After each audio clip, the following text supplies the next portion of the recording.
وينكم سنايفامي ويتفضل عرفت كلتنا نهمنا وحدت بالجمهور حزبنا عبيت عبستت عدل تدقنا كان خعبت فلتت كينت يدلينا نورنا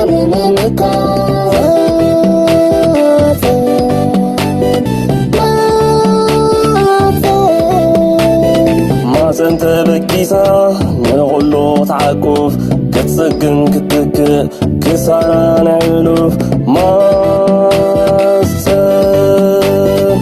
سنت بكيسا نغلو تعكف بخلتو كل قصاته كمنا يدماتن نغلو تترنه نتاكتاته بايتا ولدونا أمازن الساته حلنا نكتو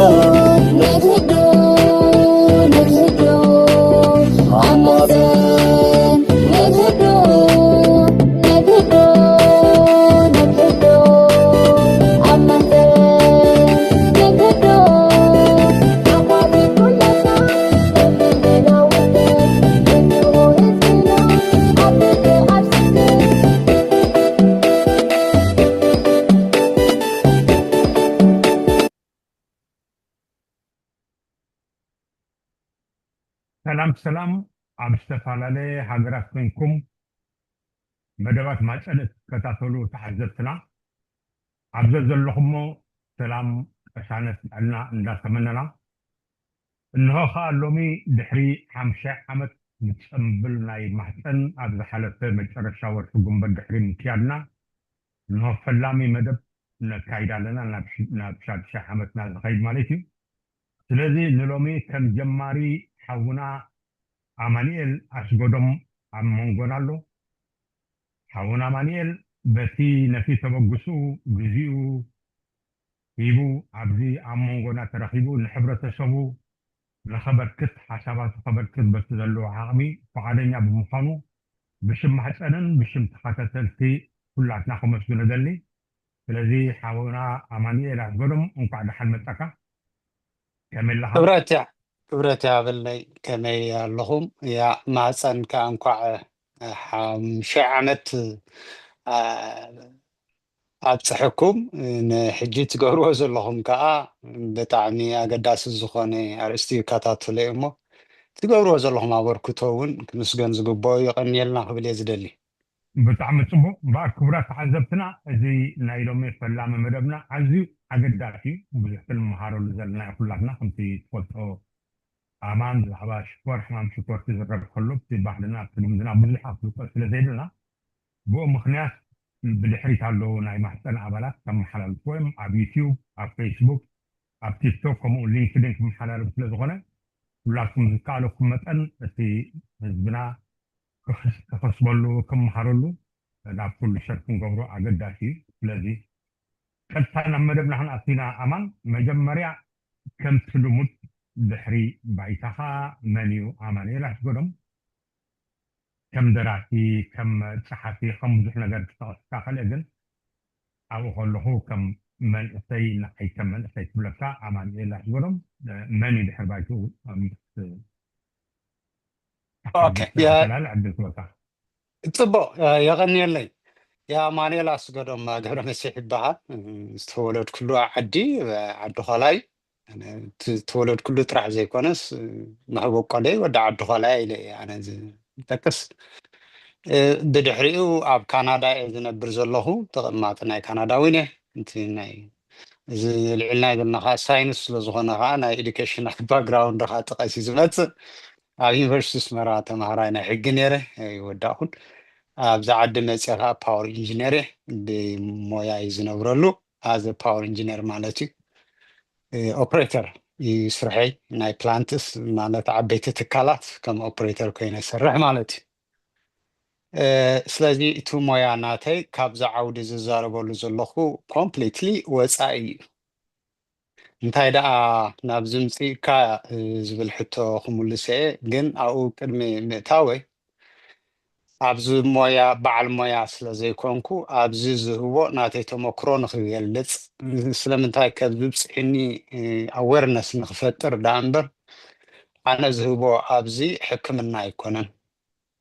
ሰባት ሓላፍነት ናትኩም ንክትወስዱ እምበር ዲስክሌም ንክገብር ምእንቲ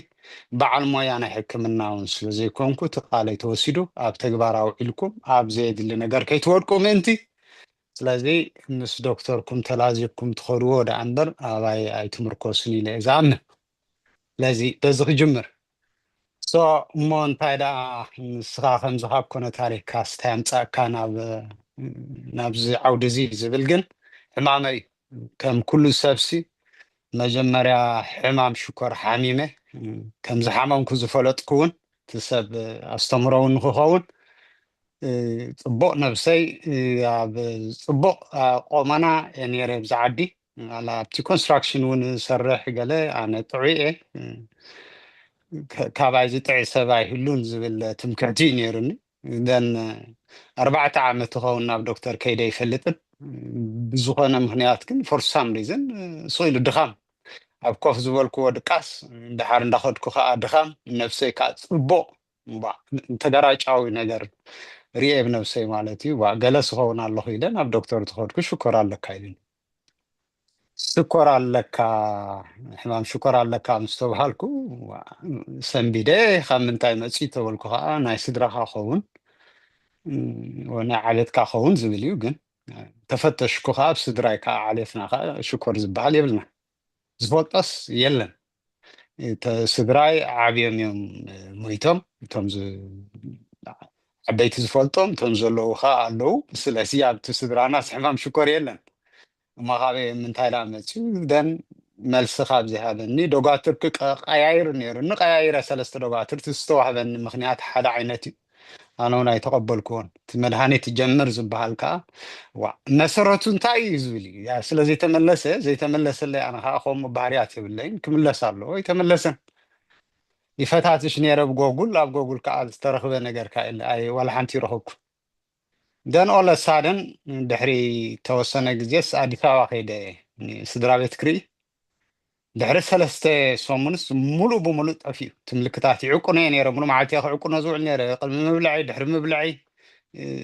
ከምኡ እንዳበልኩ ክዕቁነ ውዕል ነይረ ወሪዱ ደይቡ እንታይ በሊዐ ገለ እንዳበልኩ ኣዲስ ኣበባ ኺድ ምስ በልኩ ድሕሪ 3 ሰሙንስ ተዓቆምኩ ተበልኩ ገለ ኮምፕሊትሊ በቃ ትስሩዕ ኮይኑ ተሓጒሰ ክልተ ወርሒ ገይረ ተንተረፋ ፅቡቅ ኣሕሊፈየን ምስ ተመለስኩ ብዚ ከዓ ፅቡቅ ነይሩ ድሕሪ 3 ወርሒ ከዓ ናብ ንቡሩ ተመሊሱ ናብቲ ሕማቅ ኩነታት እሞ ምስ ቦታ ምቅይያር ዝሓውሲ ኣይሓውን እዩ ዝበሃል ድሕሪ ሕጂ ኢሎምን እዮም መድሃኒትካ ትወስድ እምበር ድሕሪ ሕጂ ክሓዊ ይክእልን ኢሉኒ እቲ ዶክተር ወል እንድሕር ከምኡ ኮይኑ ስለምንታይ ደኣ ቦታ ምስ ቀየርኩ ዝሓዊ ዝብል ኣብ ርእሰይ መፂ ተስፋ ነገር ከዓ ርየ ከደቅሰኒ ይከኣለን ሕጂ እዚ ፈታትሽ ነይረ ኣጋጣሚ ሓንቲ መፅሓፍ ረኺበ ኣብዘይ ቦታ እየ እውን ረኺበ እታ መፅሓፍ ናይ ዶክተር መን ይድበሃል ዊትበሊ ትብል መፅሓፍ ረክብ ተንበብክዋ መዓት ምስጢራት ይርኡ ድሕሪ እቲ መፅሓፍ ንሱ ከዓ ናብ ካልእ መፅሓፍ ከዓ ሪፈር ይገብረኒ የንብብ ከምኡ እንዳበልኩ 1-3 መፅሓፍቲ ምስ ኣንበብኩ እቲ መንገድታት ረኺበ ቀንዲ ዝገበርክዋ ጾምሲ መድሃኒት ምዃኑ ድሕሪኡ እዚ ድሕሪ ኮይኑ ቪድዮታት ርአ ሕጂ ናብ መንያ መሪሓትን ናብ ዶክተር ጄሰን ፋንግ ዝበሃል ኣብ ካናዳ ዝነብር ቶሮንቶ ካናዳ ዝነብር ናይ ኮሌት ስፔሻሊስት እዩ ንሱ ዝፀሓፎ 3-4 መፅሓፍቲ ኣሎ ደንታ ጾምሲ ታብኣ ተረዳእቲ ንፆም ምዃና ድሓር ኣብ ጾም ኣቴ 4-5 መዓልቲ ፀፀኒሐ ፀውም እቲ ዝነበረ ክብደተይ ገፍ ኣቢለዮ ድሓርቲ ጥዕናይ ከዓ ናብ ንቡር ገፁ ተመሊሱ ማለት እዩ ደን ፓሽን ሓዲሩኒ ድሕሪ ወል እሞ ከምዚ ካብ ሃለወሲ ዘሎ ኩሉ መፅሓፍቲ ብኣማዞን ኦርደር እንዳገበርኩ ከምብቦ ኢለ የንብብ ነይረ 30 ገለ ንኸውን መፅሓፍቲ ይጠቅም እዩ ዝበልክዎ ልዕሊ 35 መፅሓፍቲ እንዲበ ድሓር እንዳተረዳእኒ ነገራት እንዳማዕራርኽዎ ናብ ፐርፌክሽን ገፁ ከይዱ ማለት እዩ أنا ملو بملو نفسي حكيمة سلام الله ولا حجي كيلاتات تقرنيا زاربو خيلاتات نحمام شكر حوخان كودي كنترول خاغر كاي مزولني جن دحنا وخنا اتينا دح እቲ ታሪኸይ ግን እዚ ዝመስል ድሕሪኡ ሕርቃን እዩ ስለምንታይ እዚ ዓይነት ሓበሬታ እንከሎስ ይሕብኣና ኣነ እኳ ሓቲተ ይተመለሰለይን እዚ መፅሓፍ ዝረኽቦ ዘለኹ ስቲ ዶክተረይ ስለምንታይ ዘይነገረኒ ዝብል ሕርቃን እያ ኣትዩ ኣብ ውሽጠይ ድሓር ኣብ ሚድያታት እንዳወፃኹ እውን ክዛረበሉ ጀሚረ እዚ ገይረ እዚ እዩ እቲ ሓቂ ከዓ እዚ እንዳበሉ መወዳእታ ስለ ዘይብሉ ግን ሰባት እውን ክንደልካ ክትዛረብ ኢኻ እሞ ገለ ነገርሲ ዘይተበርክት ገለ ዘይትፅሕፎ ዝብል መፅዩ ነና 21 መፅሓፍቲ ካብቲ ዘንበብክዎ ይጠቅም እዩ ዝበልኮ ሳማራይዝ ገይረ እዛ መፅሓፍ እዚኣ ኣዳልየ ኣለኹ ማለት እዩ እቲ ታሪኻይ ሕጂ እዚ መስል ኣብታ ናይ ጉዳይ መፅሓፍ ብፍሉይ ክንመፅእ ኢና ኣብታ ሒዝና ዘለና እውን ኣብታ ሰፊሕ ኣርእስቲ ዝጋላልፅኾም ብጣዕሚ ፅቡቅ እቲ ቀንዲ ስለምንታይ ምባልካ ሓኪም ዝበለካ ሳኢልካ ተቐበልካን ስለምንታይ ኢልካ መፅሓፍትን ከተንብብ ጀሚርካ ብዙሕ መፅሓፍቲ ብዙሕ ምስጢራት እውን ረኺብካሉ እዚ ሕጂ ካብቲ ክተባባዕ ዘለዎ እዩ ማለት እዩ ዋላ ሕብረተሰብ ይኹን ዋላ ዝኾነ ምሁር ዝበሃል ኣካዳሚ ዘፅምዐ ዘበለ ስለምንታይ ዝብል ሕቶታት እንዳልዓለ ተኸይዱ እቲ መልስታት ባዕልኻ ትረኽቦ ኢኻ ግድነትካ ንስኻ ኣነ ምስ ሓመምኩ ኢኻ ትብለልካ ስለዚ ነቲ ናትካ ሕማም ከዓ ካብ ውሽጢ ተበጊስካ ኮታ እንዳፈተሽካ ውሽጥኻ እንዳመርመርካ ክሳብ ኣብ ኣዲስ ኣበባ ከይድካ ገዲፉካ ጥዕና ተመሊሱ እንደገና ኣብ ካናዳ መፂኻ እንደገና ተላዒሉ ስለምንታይ ኢልካ ከምዚ ዓይነት መፅሓፍቲ ኣንቢብካ ንርእስኻ ኮታ ሓደ ሰብ ቀፃሊ ዘንብብ እቲ ምሁር ዝበሃል ሞ ብጣዕሚ ፅቡቅ ኣብታ ካልእ ተክታይ ከንኣትና ሰላመይ ናባኸይ ሰላም ተታደሰ ቁሩብ ድምፅኹም ትሕት ኢሉ ኣሎ መስለኒ ብቲክቶክ ዘሎ ኣሕዋትና ድምፂ ትሒት ኣሎ ብሎ እሞ ቁሩብ ስከብሉ ወይ እቲ ኢርፎን ሕጂ ከመይ ኣሎ ናተይ ዋላ ናይ ኣማን ናይ ኣማን ብጣዕሚ ፅቡቅ ኣሎ ናትኩም እዩ ቁሩብ ትሕት ኢሉ ማይክሮፎን ንዓይ እኳ ፅቡቅ ኣሎ ከመይ ንዓኣቶም ሕጂ ከመይ ኣሎ ንዓው ክበር እወ ሕጂ ፅቡቅ ኣሎ ፐርፌክት እሺ ብጣዕሚ ፅቡቅ ታማገ ማይክሮፎን እምበር ድምፂ እኳ ብጣዕሚ ስለዚ የቐኒለይና ሓበሬታ ኸይ ሰላመይ ኣገዳሲ ኣርእስቲ ኣገዳሲ ሰብ ኢና መፅኡ ዘሎ ምሳና ማለት እዩ ቀሊል ክስታ ኣይኮነ ስለቲ ሕቶታት ሰፊሕ እዩ ብሓደ ሰዓት እውን ክንውድኦ ይንኽእል ኢና ግን ሎሚ ነቶም ተዓዘብትና ሰምዑና ዘሎ ከም መባእታይ ከም ጣዕሞት ዓይነት ኢና ንገብሮ ዘለና ስለዚ ብጣዕሚ ፅቡቅ ድሕሪ ባይታ ሂብካና ኣለኻ ስለዚ ቀፂልካ ኣብቲ ብዛዕባ ሕማም ሽኮር እንታይ እዩ ኣፍልጦ ነይሩ እኳ እንታይ እዩ ሽኮር ህዝብና ከመይ ይፈልጦ እቲ ተራ ህዝቢ ዘይኮነ ዋላ እቶም ምሁራትና ዝበሃሉ ዝተፈላለየ ደረጃ ዝበፅሑ ብዛዕባ ሽኮር ዘለና ኣፍልጦ እንታይ በቲ ዝገበርካዮ መፅናዕቲ ፅቡቕቲ ወል ኣብዚ ዴፊኒሽን ናይ ሕማም ሽኮር ዋላ እውን ኣብ ኣሰራርሓ ናይቲ መስርሕ ናይ ሽኮር ኣብቲ ሜዲስን እንታይ ረኺበ ከም ዝፈላለዩ ኣብቲ ተሓሳስባስ ክልተ ኤክስትሪም ዝኾነ ተሓሳስባ ከም ዘሎ የረኺበ ንሱ ከዓ እቲ ኮንቨንሽናል ሜዲስን እቲ ሜይንስትሪም ማለት እዩ እቶም መብዛሕትኡ ፋሚሊ ዶክተርና ካልእ ኩሉ ዝስልጥኑሉን ዝኣምኑሉን ዝሕክሙሉን መንገዲ እቲ ኮንቨንሽናል እቲ ፋንክሽናል ሜዲስን ከዓ ሆሊስቲክ ኣፕሮች ብተፈጥሮን ኩሉ ነገር ብኩሉ ነገር ሓንቲ ክፋልሲ ንኩሉ ክፋላት ናይ ኣካላትና ኢንፍሉዌንስ ትገብር እሞ ኩሉ ብሓንሳእ ክርአ ኣለዎ ንነገራት ከዓ ካብ ጥንቁ ዳ እምበር ንምልክታቱ ብምሕካም ጥራሕ ክትኣልዮ ትኽእልን ኢኻ ዝብል እቲ ፋንክሽናል ሜዲስን ከም ዘሎ የርኤ ኣነ ከዓ ዝዓግበሉን ዝኸዶን ከዓ በቲ ፋንክሽናል ሜዲስን እዩ እቲ ኮንቨንሽናል ሜዲስን ግን ዋላ ንዓይ ዝብሉኒ ክሳብ ሕጂ ኣይሓወኻን እኮ ዘይተቋፃፂርካየ ኢኻ እዮም ዝብሉኒ ኣነ ግን እንታይ ነይረ ይፈልጥ ሎሚ ከዓ እንታይ ከም ዘለኹ ከዓ የርኢ ኣለኹ ስለዚ ኣነ ዕጉብ እየ ብዘለኽዎ ሓውየን ኢለ ዝኣምን ሕጂ ናብኡ ክንከይድ ሶ በቲ ፋንክሽናል ሜዲስን ገለ ገይረ ክሪኦ ቅድሚ ናብቲ ሕማም ምእታውናስ እቲ ሽኮር ናብ ኣፍና ምስ እተናዮ ሓቂቁ ናብ ደምና ምስ ኣተወ ከመይ ኢሉ ኣብ መስርሕ ዝኣቱ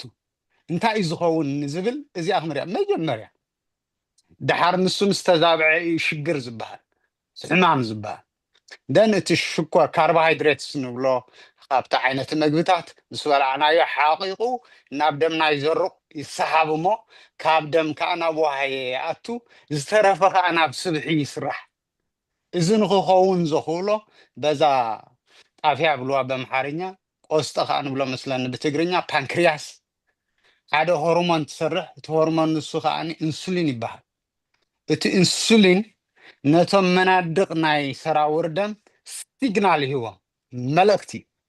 ክፈቱ ከፊትኩም ሲ ነዚ ሽኮር ናብ ወሃየታት ይሕልፍዎ እቲ ወሃየ ከዓ ቃፂሉ ሓይልን ሙቐትን ክበና ይብሎም ማለት እዩ ከምኡ ዝብል መልእኽቲ ይህቦም ድሕሪኡ እሱ ምስ ገበሩ ናብቲ ወሃየ ኣትቲ ሽኮር ዝብሎ ዘለኹ ሕጂ ካብቶም ሽኮር ሓደ ዓይነት ግሉኮስ እዩ መወዳእታ ምስ ሓቐቐ ግሉኮስ እዩ ዝኸውን ሰለስተ ዓይነት ኣለው ላክተስ ግሉኮስ ፍራክተስ ትቐጥታ ደምና ዝጥቀመሉ እቲ ግሉኮስ እዩ ደን ከምኡ ምስ ኣተወና እቲ ወሃየ ክፋል ናይ ተወሃየ ከዓ ማይቶኮንደርያ እዩ ዝበሃል ከምዚ ክፋል ናይ መኪናሲ እታ ኢንጂንያ ኣብታ ኢንጂንያ እታ ነዳዲ ትቃፀል እሞ ሓይሊ ትረክብታ መኪና ኩሉ ኣካላታ ሞቭ ዝገብር ኣብታ ክፋል ናይታ ወሃየ ከዓ እዚ ማይቶኮንደርያ የቃፅሎ እሞ ነዚ ግሉኮስ ድሕሪ ሓይሊ ሙቐትን ንረክብ እቲ ዝተረፈ ከዓ ንኣብነት ሓደ ጣይታ ተበሊዕኻ ወይ 4-5 ብሕን ድሕር ዳ በሊዕኻ እቲ ዝተረፈ ከዓ እንታይ ይኸውን ኣብ ደም ዶ ኣይብልን እዩ ኣብቲ ደም ሄሞስታሲስ ዝብልዎ ሄሞስታሲስ ባላንስ ዝተወሰነ ዓቐን ጥራሕ እዩ ዘድሊ ካብኡ ተረፍ እንድሕር ዳ ኮይኑ ሓደጋ እዩ ቶክሲክ ስለዚ ክእለ ኣለዎ እቲ ኢንሱሊን ስርሑ ከዓ እሱ እዩ ተኣለ ብሎ ናብ ሓደ ቦታ ይሰዶ ናብ መኻዚኖ እቲ መኻዚኖ ከዓ ኣብ ጭዋዳታት ኣብ ፀላም ከብድን ከም ዝካዘን ግዜኡ ይገብሮ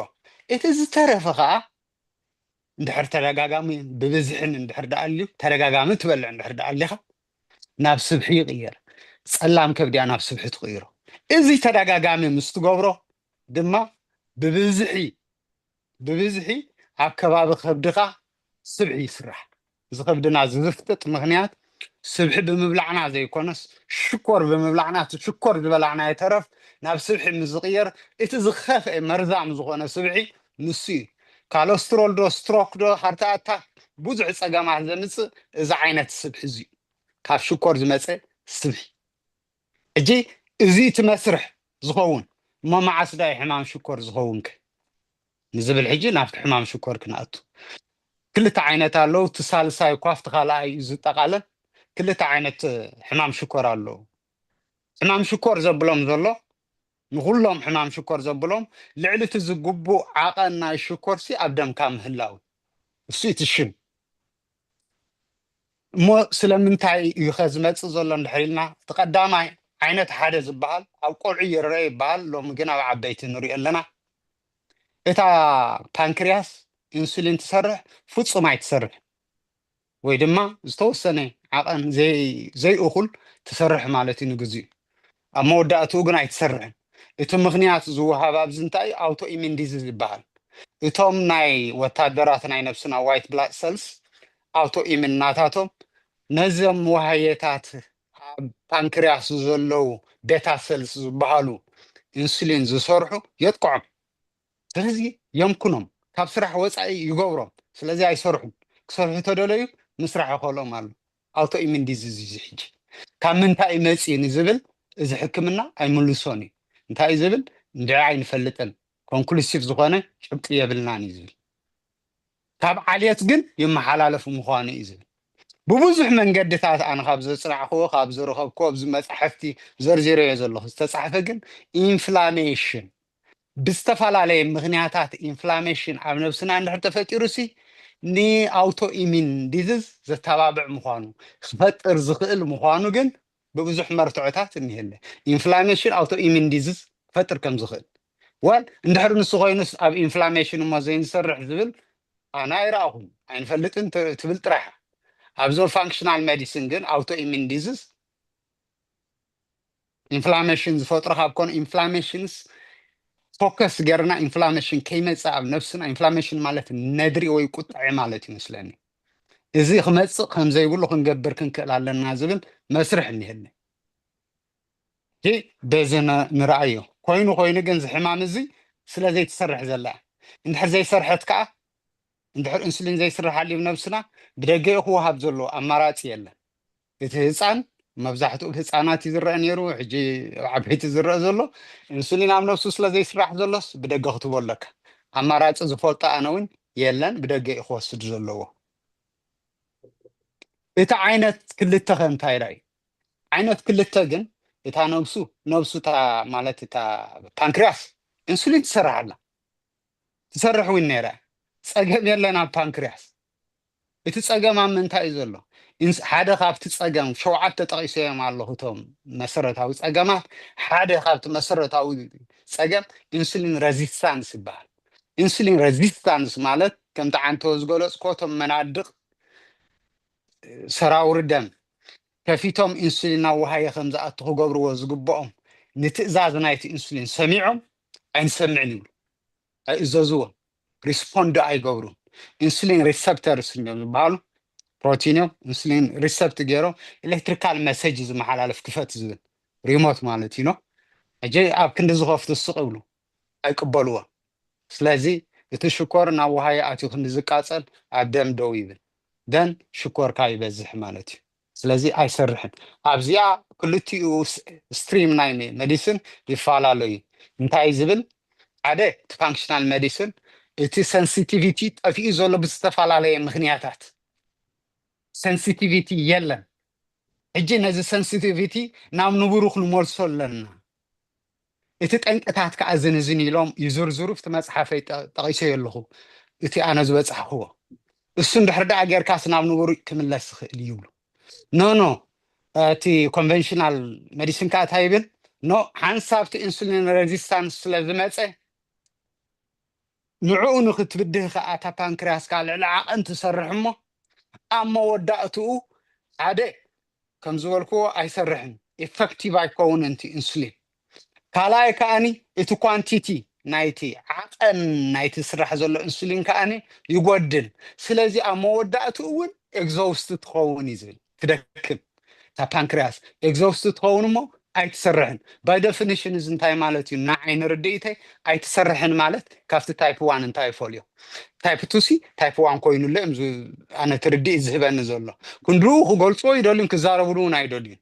ግን ኣይትሰርሕን ማለት ባይ ዴፊኒሽን ዘይትሰርሕ ዳእ ታይፕ ዋን እንዲ ዝበሃል እንድሕር ዘይትሰርሓላ እኮ ዘይስራሕ ትፈሊ እኮ ታይፕ ዋን ማለት እዩ ግን ክሳብ ክንደዚ ዕሚቖም ክገልፅዎ ይደልዩን ክዛረብሉ እውን ኣይደልዩን እዮም ኤግዞውስት ትኸውን ይብሉ ብዓቐንን ብዓይነትን እቲ ኢንሱሊን ኣይሰርሕን ስለዚ እታ ክንገብር ኣለና መፍትሒ እዚ መድሃኒት ብደገ ክንህብ ኣለና መድሃኒት ብምውሳድ ግን እንታይ ትገብሮ ሓንሳ ተበኪል እዚ ኩነታት እዚ ሓንሳ ዓይኒ እዩ እንታይ ትገብሮ ኮንትሮል ትገብሮ ማኔጅ ትገብሮ ተቃንዮ ማለት እዩ ተዘይኮይኑ ግን እዚ ሕማም እዚ ክሮኒክ እዩ ዕዱር እዩ ኤንድ ፕሮግረሲቭ እዩ እንዳኸፈ እንዳገደደን ዝኸይድ እዩ እንታይ ማለት እዩ ሕጂ እዚ ተቐበሎ ከረት ዝመፀካ ሳዕቤናት ከምኡ ምዃኑስ ኣብ ግምት እቲኻ ጥራሕ እናዋሓዮ ዳኣ እምበር ዘይተርፈካ ምዃኑስ ተቐበል ማለት እዩ እዚ ሕጂ ብኮንቨንሽናል ሜዲሲን ቅቡል ኣይኮነን ጌጋ እዩ ኣነ እውን ጌጋ ምዃኑ እየ ፕሩፍ ገይረ ዘለኹ ጌጋን እዩ እንታይ ደኣ ሪቨርሲብል ምዃኑ ሂረብል ምዃኑ እቲ ጠንቀ እንድሕር ዳኣ ፈሊጥካስ ፓንክሪያስ ትሰርሓላ ሽኮር ትስርሓሎ ናተይ ዳ ብዘይ ኢንሱሊን እየ ዝነብር ዘለኹ ዳ ኣበይ ፀኒሓ ዳ ትሰርሕ ኮላ ኢንሱሊን ናተይ ይስርሓሎ ብደመይ ጥዑይ ኮይነ ከዓ ይነብር ኣለኹ እንታይ ዳ እቲ ፀገም ዝነበረ ግን ኢንሱሊን ሬዚስታንስ ነይሩ ዶ እወ ብዙሕ ስብሒ ዶ ነይሩኒ እወ ከብደይ ከዓ ዘፍቲጡ ነይሩ መዓት ስብሒ ተኣኪቡ ነይሩ ኣጥፍየዮ ንሱ ተኣልዩ ብድሕሪ ዘድልየኒ ኒትሪሽንስ እውን ዘድልየኒ ኒትሪሽንስ ኣብኡ ዘርዚርዮም ዘለኹ ኣብቲ መፅሓፍቲ እውን ይወስድ ኣለኹ ፅቡቕ ይነብር ኣለኹ ሕጂ እዚ ጌጋ ምዃኑ እቲ ትኽክል ግን እዚ ዝብሎ ዘለኹ ምዃኑ እየ ካብዚ መፅሓፍቲ ኣብኡ ዘርዚረዮም ዘለኹ ተረዲየ ዘለኹ ኣብ ምትርጓሙ እውን ንእሽተይ ጌጋታት እውን ክህሉ ይኽእሉ እኮ እዩ ኣምኖት ፐርፌክት ከላን በዓል ሞያ እውን ኣይኮንኩን ግን እቲ ናተይ ፅቡቅ ዝገበርኮ እንታይ ብሂልን ሰማሚዕን ዘይኮነስ እቶም ፅሒፎም ዘለዉ ሜዲካል ዶክተርስ ሪሰርቸርስ ኤን ሳይንቲስትስ ተን መፅሓፎም ብድሕሪት ኩለን ዘርዚረና ኣለኹ 21 መፅሓፍቲ ይበቂዐ ኖ እሱ ጌጋይ ዝብል ንዖም ይበድሐ እዮም ኣነ እውን ክእረም ዘለዎ ኣብዚ መፅሓፍ እንድሕር ኣልዩ ክእርሞ ጥራሕ ዘይኮነስ እዛ መፅሓፍ እዚኣ ኣብ ቤተ መዘክር ክትኣትዩ እየ ዝደልያ እቶም ሰብ ሞያ ዝበለፀ ብንሕና ንርድኦ መንገዲ ክፅሕፉልና ተስፋ ይገብር በዚኣ ንውሰዳ ሕጂ እቲ ሕማም ሽኮር ዘን ክልተ ዓይነት እዚአን እየን ሳልሳይ ሕማም ሽኮር ኢሎም ዝጠቕስዎ ኣብ ጡኑሳት ጀስቴሽናል ዳያቤትስ ተባሂሉ ይፅዋዕ ኣብ ጡኑሳት ኣብ ነፍሰ ፁር ዝረአ ዳያቤትስ እዩ ንሱ ከዓ ታይፕ 2 manifestation of insulin resistance እምበር it's not even diabetes እንታይ ዳ እቲ ኢንሱሊን ሬዚስታንስ እንታይ ማለት እዩ እምቢ ማለት እዩ ነትእዛዝ ናይ ኢንሱሊንሲ ካብዚ ንኔውሲ ክገብር ኣይክእልን እየ ትትግድደኒ ዘለኻስ ይኣኽለኒ እንድሕር ኢሉ ነብስኻ ክሰምዖ እዩ ዘለካ ሕጂ ኣብ ጡኑሳት ከዓ እንታይ ይእዝዝ ኢንሱሊን ግሮውዝ ሆርሞን እዩ ፋት ቢልድ ንክንገብር ንነብስና ይገብሮ እንድሕር ትጠንስ ድቂ ምስ ሓዘት ኣደ ቢልድ ክትገብር ኣለዋ ፋትስ ነቲ ቆልዓ ዝምግብ ፀዓት ክትዕቀብ ክትክእል ኣለዋ ደን እንዳበልዐት እንዳሰርሐት ስብሒ ዝኸይድ እንዳገዘፈት ትኸይድ ማለት እዩ ንክልቲኦም ንውላዳን ንነብሳን ዝኸውን መግቢ ኣብ ሰርተን ፖይንት ምስ በፅሐ ነብሳ ነነካብዚ ንኔውሲ ይኣኽለኪ ዝብል መልእክቲ ይህባ እሞ ኣብኡ ደው ከተብልን ምግባ ክትቅይርን እዩ ዝግባእ ሕጂ እንታይ እዩ መልእክቲ እዩ ሪስፖንስ እዩ ኔጋቲቭ ሪስፖንስ እዩ እቲ ዝኸዶ ዘለኹ ካብ ሕጂ ኔውሲ ትእዛዝ ናይ ኢንሱሊን ተቐቢለስ ስብሒ ኣብ ምስራሕስ ኣይሕግዝን እየ ካብዚ ንኔው ደው ነብል ዝብል መልእክቲ ይመሓላለፍ ደን ካውንተር ሪስፖንስ ከዓ ኤክሰርሳይዝ ንክትገብር መግባ ንክትቅይር እንድሕር ዳእ ክኢላ ከዓ ሓጋዚ ይኸውን መድሃኒት እውን ንዑ ንመቐልበሲ ንግዝኡ ተባሂላት ሓጋዚ እንድሕር ዳእ ኮይኑ እውን ምስ ዶክተራ ተራዳዲኣ ትገብሮ ጉዳይ እዩ እታ ቀንዲ ግን እንታይ እያ እዚ እውን ኢንሱሊን ሬዚስታንስ እዩ ታይፕ 2 ዳያቤትስ ኣብ ነፍሰ ፁራት ማለት እዩ እቲ ዳያቤትስ ዝብል ኮንሰፕት እውን ኣይቅበልዎን ምክንያቱ ታሪካዊ ኣማፃፃ ኣብዛ መፅሓፈይ ክፅሕፍ ከለኹ ቻፕተር 1 ዝረኣኽዎ እንታይ እዩ ዳያቤትስ ዝብል ካበይ ከም ዝመፀ እዩ መጀመርያ ጥንታውያን እንታይ ይብልዎ ነይሮም ማሊተስ ይብልዎ ነይሮም ማሊተስ ማለት ሽኮር እዩ ቀደም እቶም ህፃናት ኣብ ህፃናት ንመብዛሕትኡ ዝረአ ነይሩ ምሸኑ ምሸኑ ትሽንቶም ፃፀ ገለ ይዓስልዎ ነይሮም ወፃፀ ዝዓስልዎ ዘሎ ሽኮር ስለ ዝጥዕም እዩ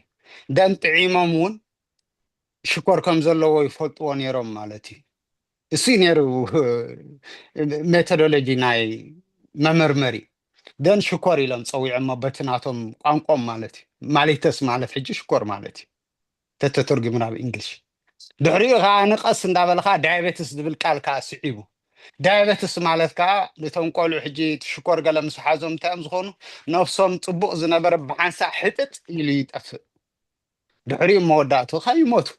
ዓፅሚ ተርፉ ማለት እዩ ሕጂ ሕጥጥ ኢልካ ምጥፋእ በቲ ቋንቋ ናይ ኢጅፕቲ ይመስለኒ ዳያቤትስ ተባሂሉ ይፅዋዕ ዳያቤትስ ኢሎሞ ዳያቤትስ ማለት ሕጂ እንታይ ማለት ፓስሩ ማለት እዩ ናብ እንግሊሽ እንድሕር ትራንስሌት ኮይኑ እጂ ሽኮር ኮይኑ ነፍስናሲ ከም ሽኮር ምን ሓቂቁ ነፍስናስ ከም ሽኮር ኮይኑ ይጠፍእ ማለት እያ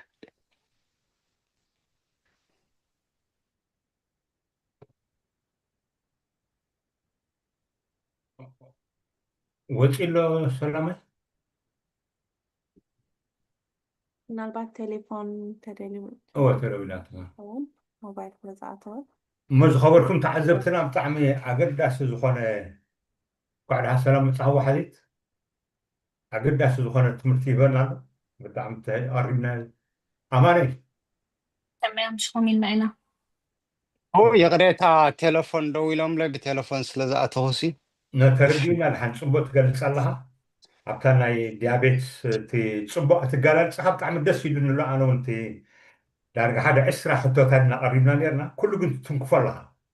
ትትንክፎ ስለ ዘለካ ኖም ምልክታት ትገብሩ ኣለኹ ዳርጋ ናብ ሕቶ ገፂ ኣይከይድን እሞ ቀፅላ ንሳ እሺ ክውዳእ ሕጂ ማሊተስ ዳያቤትስ ማለት ዋላ ክሊኒካሊ ንታይፕ 1 ማሊተስ ዳያቤትስ ኢሎም እዮም ዝፅውዕዎ እቲ ትክክል ሽም ናይ ታይፕ 1 ከዓ ንሱ እዩ ከም ሽኮር ኮይኑ ነብስኻስ ተሓጢጡ ይወፅእ ማለት ተሕቅቐካ ማለት ሕጂ ታይፕ 1 ዘለዎም ሰባት ከምኡ እዮም ዝኾኑ ብሓንሳብ እዮም ዝሓቁ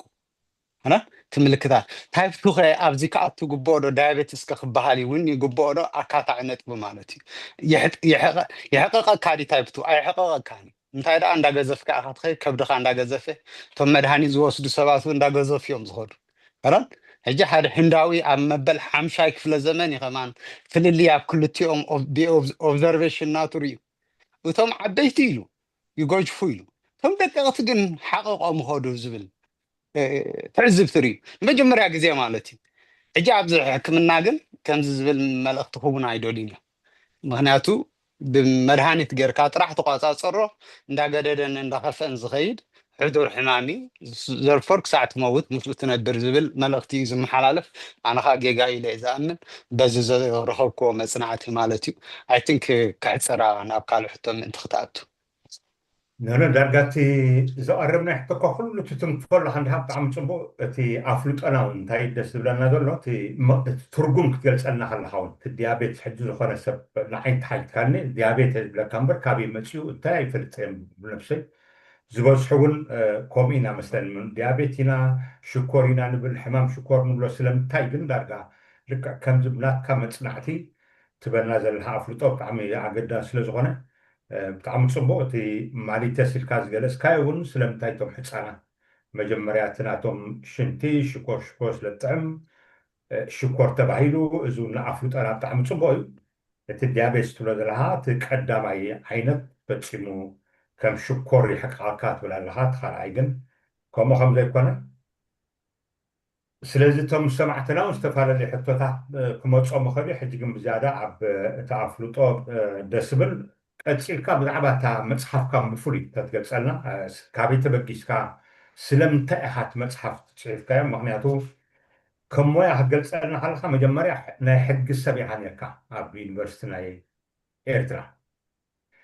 ካብ ካናዳ ትብለና ዘለካ ኮታ ምስ ምህንድስና ምስ ህንፃ ምስ ከም ካልእ ሞያ እዩ إذا فولي حجي عبتي نحكمنا مويا إيزي سلازي انت يا بقي سقع بس كل ما تحفتي كابت مويا حوتي خاسي قاليس كان لها أنا سلازي حمنكو بزعبايك فدت كان لها كاو حليف كاغن لاب تحبرت السبكاون تحلفو سلازي لها انت يا بقي سقع معرفة يعطوس كذا تسنى يا صبو مالت انتايو ننفسين دي مالت حالي تقبلكون ده حركاني تي critical thinking يو curiosity تي ساينس ولا بحقي تحقونا يوداخون اندي وزي ابزا عدخا مهندسنا زي كونه اوبريتوري اتي ناتنا باور انجينيرسي اب كل عالم يكون كان ترخبو اب كندا يو ترين نخونو ناي كولج كورسي حجي كم اوبريتور كوين يسرح تزقرم كا زرخبكو انتايو از اوبريتور كوين كاس كله بلانت عبي اندستري حدث برانز غورا دن كله تاساسير كا تهودو نزا نفسنا اب افتا كم حنتي اندستري خري اخلو خاز قلت كوين رخيبيا بقى ترانسفيربل سكيل كوين رخيبيا مالتي نسو سيستمي ام نفسنا زل سيستمز حدا ميكانيك نحدا ميكانيك نخردوس صقم يبلين حجي ام ميكانيك ام ماكينه زلس 4-5 سيستم الله ام نفسنا خندو زخون سيستم يزلو سيركوليشن سيستم بخمي سيركوليت قبل نيرفيس سيستم نيرفيتات بخمي سيركوليت قبل اذا تاس مختردا سيستم يرانز قبر سيستم اندحردا رانز خون كينس قنچلكا زي كونس نخلو تاساسيري رانز قبر سرح يوني ران جي حغازنيرو تي ناتاي سكيلون زغرم زرخبكو وغن انتايو حمام شكر زلوهم سبات انتاي مخان حمام شكر زي فوتو مخانو ناتكا صقم دا حلوس فرح اب سبات تموركيسكا غبر اي تغبر از غبر از اي تغبر يلوم خاطر حتغبر امبر كندزي وحات كندزي بلا كندزي ستمبر انتاي تغبر كم زلخا بزعبه حمامكا زي مفلاط كابز زخف دنقرنا يلن يلي انا زان تي مخات زخفا كندي كيلاتات كم زبلكايو كندي مهرات سباتس قنጫ لافلطو زي بلو بزعبه تحمامو أنا تتفلس تخيل مخان كايزام زي اللي تخوين تفطرو نجر يلن اندحر كتنبب كيلكاس من تالكاراتو مايركان زبل تتوغ سناتي كانسي حساب زحلوه زخونه يقول تتصنع نجر كصنعس صقام يبلين كصنع يلها لنفسي لامبر نسبي لون ኣይተበገስ ኩሉ ጭብጥታት ምስ ረኸብኩ ግን ዋይ ሕባእ እዚ እዩ ንዓይ ዘዛርበኒ ጀሚሩ ረን ብተፈጥሮይ ከዓ መምህርና እውን ይፈቱ ናብ ሰባት ምምሕልላፍ ዝፈልጦ ነገር ክሕዞ ዘይኮነስ ናብ ሰብ ምምሕልላፍ እውን ደስ ይብለኒ ድሓር ከዓ ዝክስበር ዘለዎ ዝዓልየትካ እዩ ተባሂሉ ንነገራት ዝሽፈን ከዓ ጌጋ ምዃኑ ኣነ ብምዝራበይ ሕማም ሽኮር ሓሚመ ነይረ ብምባለይሲ እንታይ እዩ ዝጉዳእ ዚሮ እዚ ታቡ ዓይነት ብሕብረተሰብ ዘሎ ስቲግማ እዚ እውን ክተርፍ ኣለዎ ኢለ ኣነ ዝኣምን እዚ መፅሓፍ ምፅሓፈይ እውን ንዓይ ኣየኹርዓንን እዩ ግን እንታይ እዩ እቶም ሰብ ሞያሲ እዛ ቀንጣብ ምፅሓፈይ ኣነ ብዙሕ ክፅሑፍ እያ ኣነ ዝፅበ እዛ መፅሓፍ እዚኣ ክድርበ እየ ዝደልያ እምበር እዚኣ ማለት ጋይድ ክትከውን እውን ደስ ኣይብለንን እዚኣ እንድሕር ጋይድ ኮይና ይሕፍረኒ ይኸባ ክንደይ ሰብ ሞያ እንዳሃለው ብዝበለፀ እንድሕር ክፅሕፍዎ ዘይክኢሎ እዛ መፅሓፍ እዚኣ ከምቲ ድርበ እንተዘይገይሮ ብመልሓስ ኢልካ ብዘይኮነ ብምንፃግ ዘይኮነስ ብተግባር ካብኡ ዝበልፅ ብምርኣይ እዚ ይፅበ ሕጂ ኣነ ሕብረተሰብናስ ኣይርዳእኒ እሱ ዳ ኣይምልከቶን እዩ ዝበሃል ነገር እሱ ጌጋ እዩ ዘይምልከቶ ዝበሃል ነገር የለን ከምዚ ምልከቶን ከም ደረጁን ጌርካ ንሰብ ክትቅርበሉን ከተረድኦን እዩ ዘለካ ናይ ዝተምሃረ ሰብ ሓላፍነት እዩ ሶ ኣንቢበ ናነብሰይ ኢለ መፅናዕቲ ገይረ ዝተፀንዐ የፅንዐ ሓድሽ ዝማስከዎ ነገር የለን ተፀኒዑስ ኣብ መፅሓፍቲ ኮፍ ዝበለ ኣነ ኣንቢበ ተረድየ ኣብ ተግባር ኣውዒለስ ነብሰይ ሓጊዘ ኣብ መወዳእታ ክገልፀ ዋላፍቲ መፅሓፍ ክትርእይዎኹም ኣነ ከመይለ ዝበፅሐ ታሪኸ ፅሒፈ ኣለኹ 4 ሰባት እውን ካብኡ ዝሓወዩ ኣነ ዝሓገዝክዎም ታሪኾም ኣብኡ ፅሒፎም ኣሎ ካብ ኣበይ ነይሮም ኣበይ በፂሖም ኣሎ እንድሕር እዚ ዝገብር ኮይኑስ ካልእ ሓደ 20 ዝኾኑ ሰባት ዝሓገዝኮም ግን ፍቃደኛታት ልሕዘ ዘይኮኑ ሽሞም ክጠቅስ ኣይክእልን እምበር ዝሓወዩ ሰባት እውን ኣሎ እዚ እንድሕር ሃልዩስ ስለምንታይ ኣይሓውን ናተይ እውን ኣይቅበልዎን እዮም ኣይሓወኻኒኻ ከምዚ ኢኻ እዮም ዝብሉን እሞ ድሓን ሓወ ደይሓወ ኣነ ፅቡቅ ይነብር ኣለኹ ክሮኒክ እዩ ሙሴኻ ትነብር መድሃኒት እንዳወሰድካ ዝበሃል ፈላሲ ምዃኑ ብተግባር ኣብ ሂወተይ ይሪኦ ኣለኹ ፅቡቅ እየ ዘሎ ከዓ እንታይ ነይሩኒ እንታይ ኣለኹ እዚ ዝሪኦ ዘለኹ ጭብጢ እዩ ግን ናብቲ ሕመረት ንክንመፅእ እዛ መፅሓፍ ብኸመይ ኣዳልየሉ ኣለኹ ንሰብ ንእሽታ እዛ መፅሓፍ 162 ፔጅ ማለት እዩ ኣነ ዝፈተንኩ 100 ፔጅ ጥራሕ ምክንያቱ ምስተዓቅሚ ናይ ሕብረተሰብናስ ንምሁር ክምህር ዘይኮንኩ ነቲ ዘይተምሃረ ሰብ ግን ከንብብ ዝኽእል ኣትሊስት ኣእምሮ ናይ ሳይንስ ዘሎ ካብ 8 ክሳብ 12 ክፍሊ ኣንቢቡስ ነብሱ ዝሕግዘሉ ባይታ ንክፈጥር ምእንቲ እዩ ዝነበረ ዕላማይ ከብዚ ሓይደ ኣለኹ ክፀምቋ እየ ፈቲነ ግን 162 ኣቢላ በፂሓ ማለት እዩ ስለዚ ኣብዚ መፅሓፍ እንታይ እየ ተሪኸ ዘለኹ እንታይ ፅሒፈ ዘለኹ መጀመርያ ኣማፃፃእ ናይ ሕማም እዚ ማለት እቲ መፅናዕቲ ዝግበር ዝነበረ ኣብ ክልተ ከፊለ እቲ ቻፕተር 1 ቅድሚ እዚ መድሃኒት ምፍጣሩ ኣብ ቶሮንቶ ካናዳ እዩ ተፈጢሩ ብ1921 ቅድሚዩስ ንሕማም ሽኮር ብምንታይ ይርእዎ ነይሮም ከመይ እንዳበሉ ከቲ ሓሳብ ኣማዕቢሎሞ ዝብል ኣብኡ ፅሙቅ ኣቢለ ኣቕሪበ ኣለኹ ከመይ ገይሮም ከይሕውይዎን ይሕክምዎን ነይሮም ንገሊኦም ይሞቱ ነይሮም ገሊኦም ከዓ ይሓውዩ ነይሮም በቲ ዝኸድዎ ዝነበሩ ክሳብ ዛ እዋን እዚኣ እቶም ታይፕ 1 ዝነበሮም ሰባት ይሞቱ እዮም ነይሮም ክሕግዝዎም ኣይከኣሉ እቶም ታይፕ 2 ዝነበሮም ሰባት ግን ይሕውይዎም ምንባሮም እዩ እኒሄለቲ ጭብጢ እቲ ዘሕውይዎም ዝነበሩ ከዓኒ ዋላ ምዕቡል ደኣ ኣይንበር ብምግብን ብላይፍ ስታይልን ብፋስቲንግ እንድ መግብኻ ብምቕያርን ሓደ ኣሜሪካዊ ብዝገበሮም መወዳእታ ዝነበረ መፅናዕቲ ይዋጭውሉ ነይሮም ናይ መግቢ ፍወሳ ገለ እንዳበሉ ማለት እዩ ግን ክንደይ ሰብ ፈዊሱ ንወታደራት ከይተረፈ ብመግቦም ስታርቬሽን ኢሎም የምፅውዕዎ ነይሮም ሎሚ ግን ፋስቲንግ ንብሎ ስታርቬሽን ማለት ፍፁም መግቢ ሲኢንካ ዓፀቦ ምእታው ማለት እዩ ሕጂ ግን ኮነ ኢልካ ምፃም ካብ መግቢ ምሕራም ባዕልካ ምስተወሰነ ግዜ ግን ፋስቲንግ ማለት እዩ ቋንቋ እንግሊዝ ሕጂ ውፅኢታዊ ምንባሩ ኤርየ ክሳብ ዛ እዋን እዚኣ ሕጂ እንድሕር ውፅኢታዊ ነይሩ ነቲ ውፅኢታዊ ተማዕብሎ ነቲ ግዳይ ዝኸውን ዘሎ ከዓ መድሃኒት ትፈጥረሉ የተፀብየ እንዳንበብኩ ክኸይድ ከለኹ ግን ንክልቲኦም ሓደ ዓይነት መድሃኒት ክብዎም ጀሚሮም ሕጂ ግምጣል ብግምጣሉ ቶም መድሃኒት ዘይረኽቡ ዝነበሩ ግዳይ ዝኾኑ ዝነበሩ ቶም ታይፕ 1 ታ ፓንክሪያሶም ዘይትሰርሕ መድሃኒት ረኺቦም ዕድሚኦም እንዳነውሐ ኸይዱ እቶም ብምግብን ብኣነባብራን ብፋስቲን ዝሓዊ ዝነበሩ ከዓኒ ግዳያት ናይ መድሃኒትን ግዳያት ናይ መኽሰብ ናይ ትካላትን ኮይኖም ማለት እዩ እታ ትካል ምስ ኣተወት ነዞም ሳይንቲስትስ ገዚኣቶም ነቲ ሓሳብ ገዚኣቶ ብብዝሒ መድሃኒት ከተምርት ጀሚራ ድሕሪ ህዝቢ ዓለም ከዓ ኤክስፖነንሻሊ ታይፕ 2 እንዳበዝሐ ኸይዱ ብሕማም ሽኮር ንዑ ዝመስል ኢንሱሊን ሬዚስታንስ ንዑ ዝመስል ሕማማት ከዓ እንዳበዝሐ ኸይዱ ስፔሻሊ ብኣሜሪካ ቶም ቀንዲ ቀተልቲ ሕማማት ናይ ዝቀዳማይ ዓለም ምስኡ ዝተኣሳሰር ኮይኑ ስለምንታይ ትካል ካፒታሊዝም እዚ ትካል ኣብ ፕሮፊት ዝተመርኮሰ ስለ ዝኾነ እምበር እዚ መድሃኒት እዚ ንግዚኡ እኳ ንታይፕ 2 ዝሕግዝ እንተኾነ እዚ ምስኡ ኢኻ ተዓንቶ ዝገልፆ ዝነበርኩ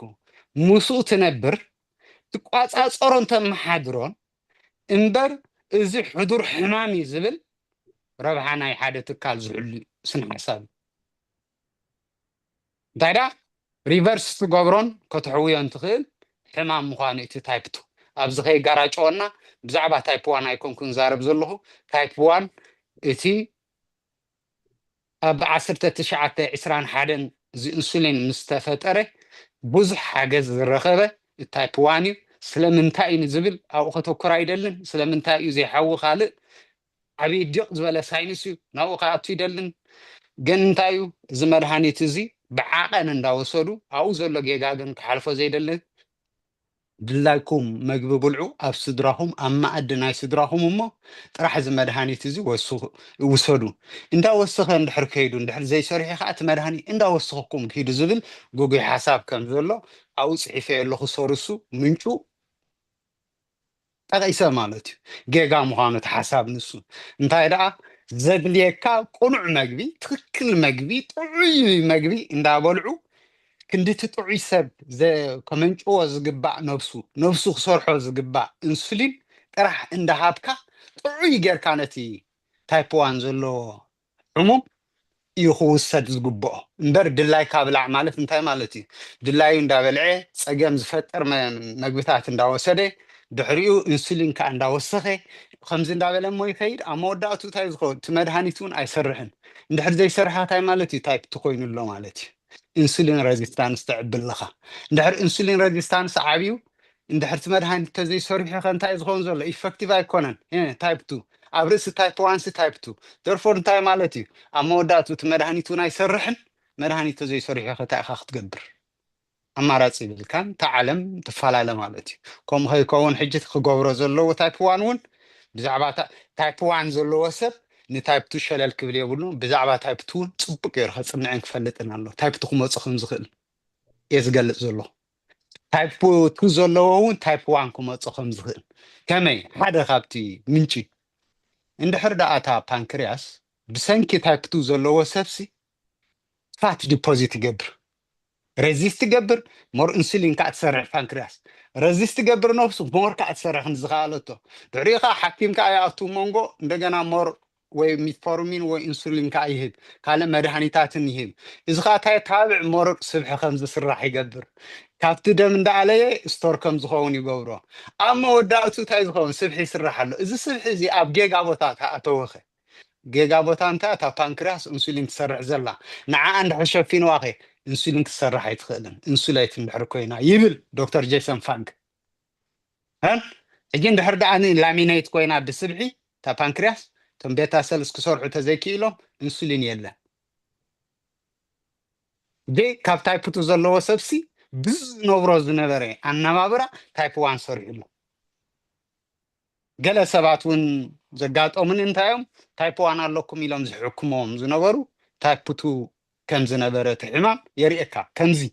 ሚክስድ ኣፕ ዝኾነ ነገራት ከም ዝነበረ ድሓር ምስ ሓከምዎም ሓገዝ ምስ ገበሩሎም መጀመርያ እቲ ኣነባብሮኦም ምስ ቀየሩ ግን ነገራት ናብ ንቡር ምስ መፀ መድሃኒት ዘየድልዮም ከሎ ኣብ ርእሲ መድሃኒት ክብዎም ድሕሪኡ እንታይ ይኸውን ሃይፖግላይሰሚያ ሃይፖ ማለት ትሑት ማለት እዩ ግላይሰሚያ ከዓ ሽኮር ማለት እዩ ሽኮሮም ባይታ ይወርድ ድሕሪኡ ሓለፍ ይብሎም ነብሶም ይድውልሎም መሽኮርቁ ሓሙ ብሎም ናብ ነብሩ ይምለስ እዚ ዘይነብሩ ነገራት ኣብ ከምዚ ድሕሪኡ ዋ እሞ ምስ ኣመዓራረይዎ ግን እንታይ እዩ ዝመፅእ ጌጋ ምንባሩ ይርዳእ ማለት እዩ ናብኡ ከዓ ኣቱ ይደልን ምክንያቱ ሰፊሕ ስለ ዝኾነ ሓደ መዓልቲ እሱ ንዛረበሉ ንኸው ዘጋጠመኒ ዝብሎ ዘለኹ ካልእ ማለት ሕውስውስ ከይብለና ምእንቲ ታይፕ ዋን ዘለዎ ሰብ ብዛዕባ ታይፕቱ ክፈልጥ ኣለዎ ከፅንዕ ኣለዎ ክመፅኦ ይኽእል እዩ ብሰንኪቲ ዝነብሮ ዘሎ ታይፕቱ ዘለዎ ከዓኒ ታይፕ ዋን እውን ክመፅኦ ይኽእል እዩ በቲ ዝነብሮ ዘሎ ስለዚ እንታይ ክገብር ዘለዎ ታይፕቱ ዘለዎ ሰብ ሙሉእ ብሙሉእ ኣነባብርኡ ኣብኡ ክንኣቱ ኢና ብኸመይ ገይሩ እዩ ኢለዮ ኣፍልጦ ግን ኣድላይ ምዃኑ ንክልቲኡ ክሪስ ክሮስ ማለት እየ እዛ መፅሓፈይ ግን ናብታ መፅሓፈይ ትቕፅል ኣይቲንክ ኣይመለስክዋን ዘለኹ ክሳብ ሕጂ እታ ዝሓተትካኒ ንሕነ ብጣዕሚ ፅቡቅ ኣማን ኣኖም ብመደብ ስቕ ኢለ ዘለኹ ብዝያዳ ሓበሬታ ትበልና ስለ ዘለካ እቲ ናይ ሎም እንታይ ከም ጣዕሚ ኮይኑ ሓበሬታ ጥራይ ክንወስድ እዩ ኣብ ካልእ ግዜ እቶም ዝሰምዑ ዘለዉ ድዩ ዋላ ኩላትና ሕቶ ስለ ዘለና ምስ ሕቶታት ክንመፅእ ግን ትመሰረት ኢኻ ትነግረና ዘለካ ስለዚ ንሱ ከይፈለጥና ከዓ ናብ ካልእ ክንከይድ ስለ ዘይንኽእል ኣገዳሲ እዩ እሞ ኣብታ መፅሓፍካ እቶ ሽዑቲ ግዜ ዳርጋ 10 ዳ ኣለና ኣብቲ መፅሓፍካ ክንኣቱ ኢና ኣበይ ክንረኽቦ ንኽእል ስለምንታይ ተሓቲሙ ኣበይ ተሓቲሙ ኣብኡ ገፅና ክንኣቱ ኢና ድሓር ናብ ሕቶታት ናይ ገዛ ክንከይድ ኢና ዓዘብትና ሰላሙን ትከታተልና ስለ ዘለና ኣብ ውሽጢ 5 ደቂቃ ተሂብካኒ እዛ መፅሓፍ ከላልያታ ትሕዝታ ምክንያቱ ኣብ ሓፂር ግዜ ከምዚ ጌርካ ምሄርካ ትውድኦ ስለ ዘይኮነ እቲ ሰብ ከዓ ተማሂሩ እታ መፅሓፍ ኣንቢቡ ዕሙቕ ዝበለ ኣፍልጦ ምእንቲ ንክህልዎ እምበር ኣነ ንክረብሓሉ ኢለ መፅሓፍ ኣይፀሓፍኩ ድላይካ ግዜ ውሰድ ደሓና ውሽጢ 5 ደቂቕ ክውዳእ እየ ሕጂ እታ ቀዳመይቲ ምዕራፍ ታሪክ ሕማም ሽኮር እዩ ዝክገልፆ ዝፀናዕኩ ማለት እዩ ካልኣይ ምዕራፍ መስርሕ ምምንጫው ሓይሊ ከመይ ገይሩ እቲ ነብስና ዝሰርሕ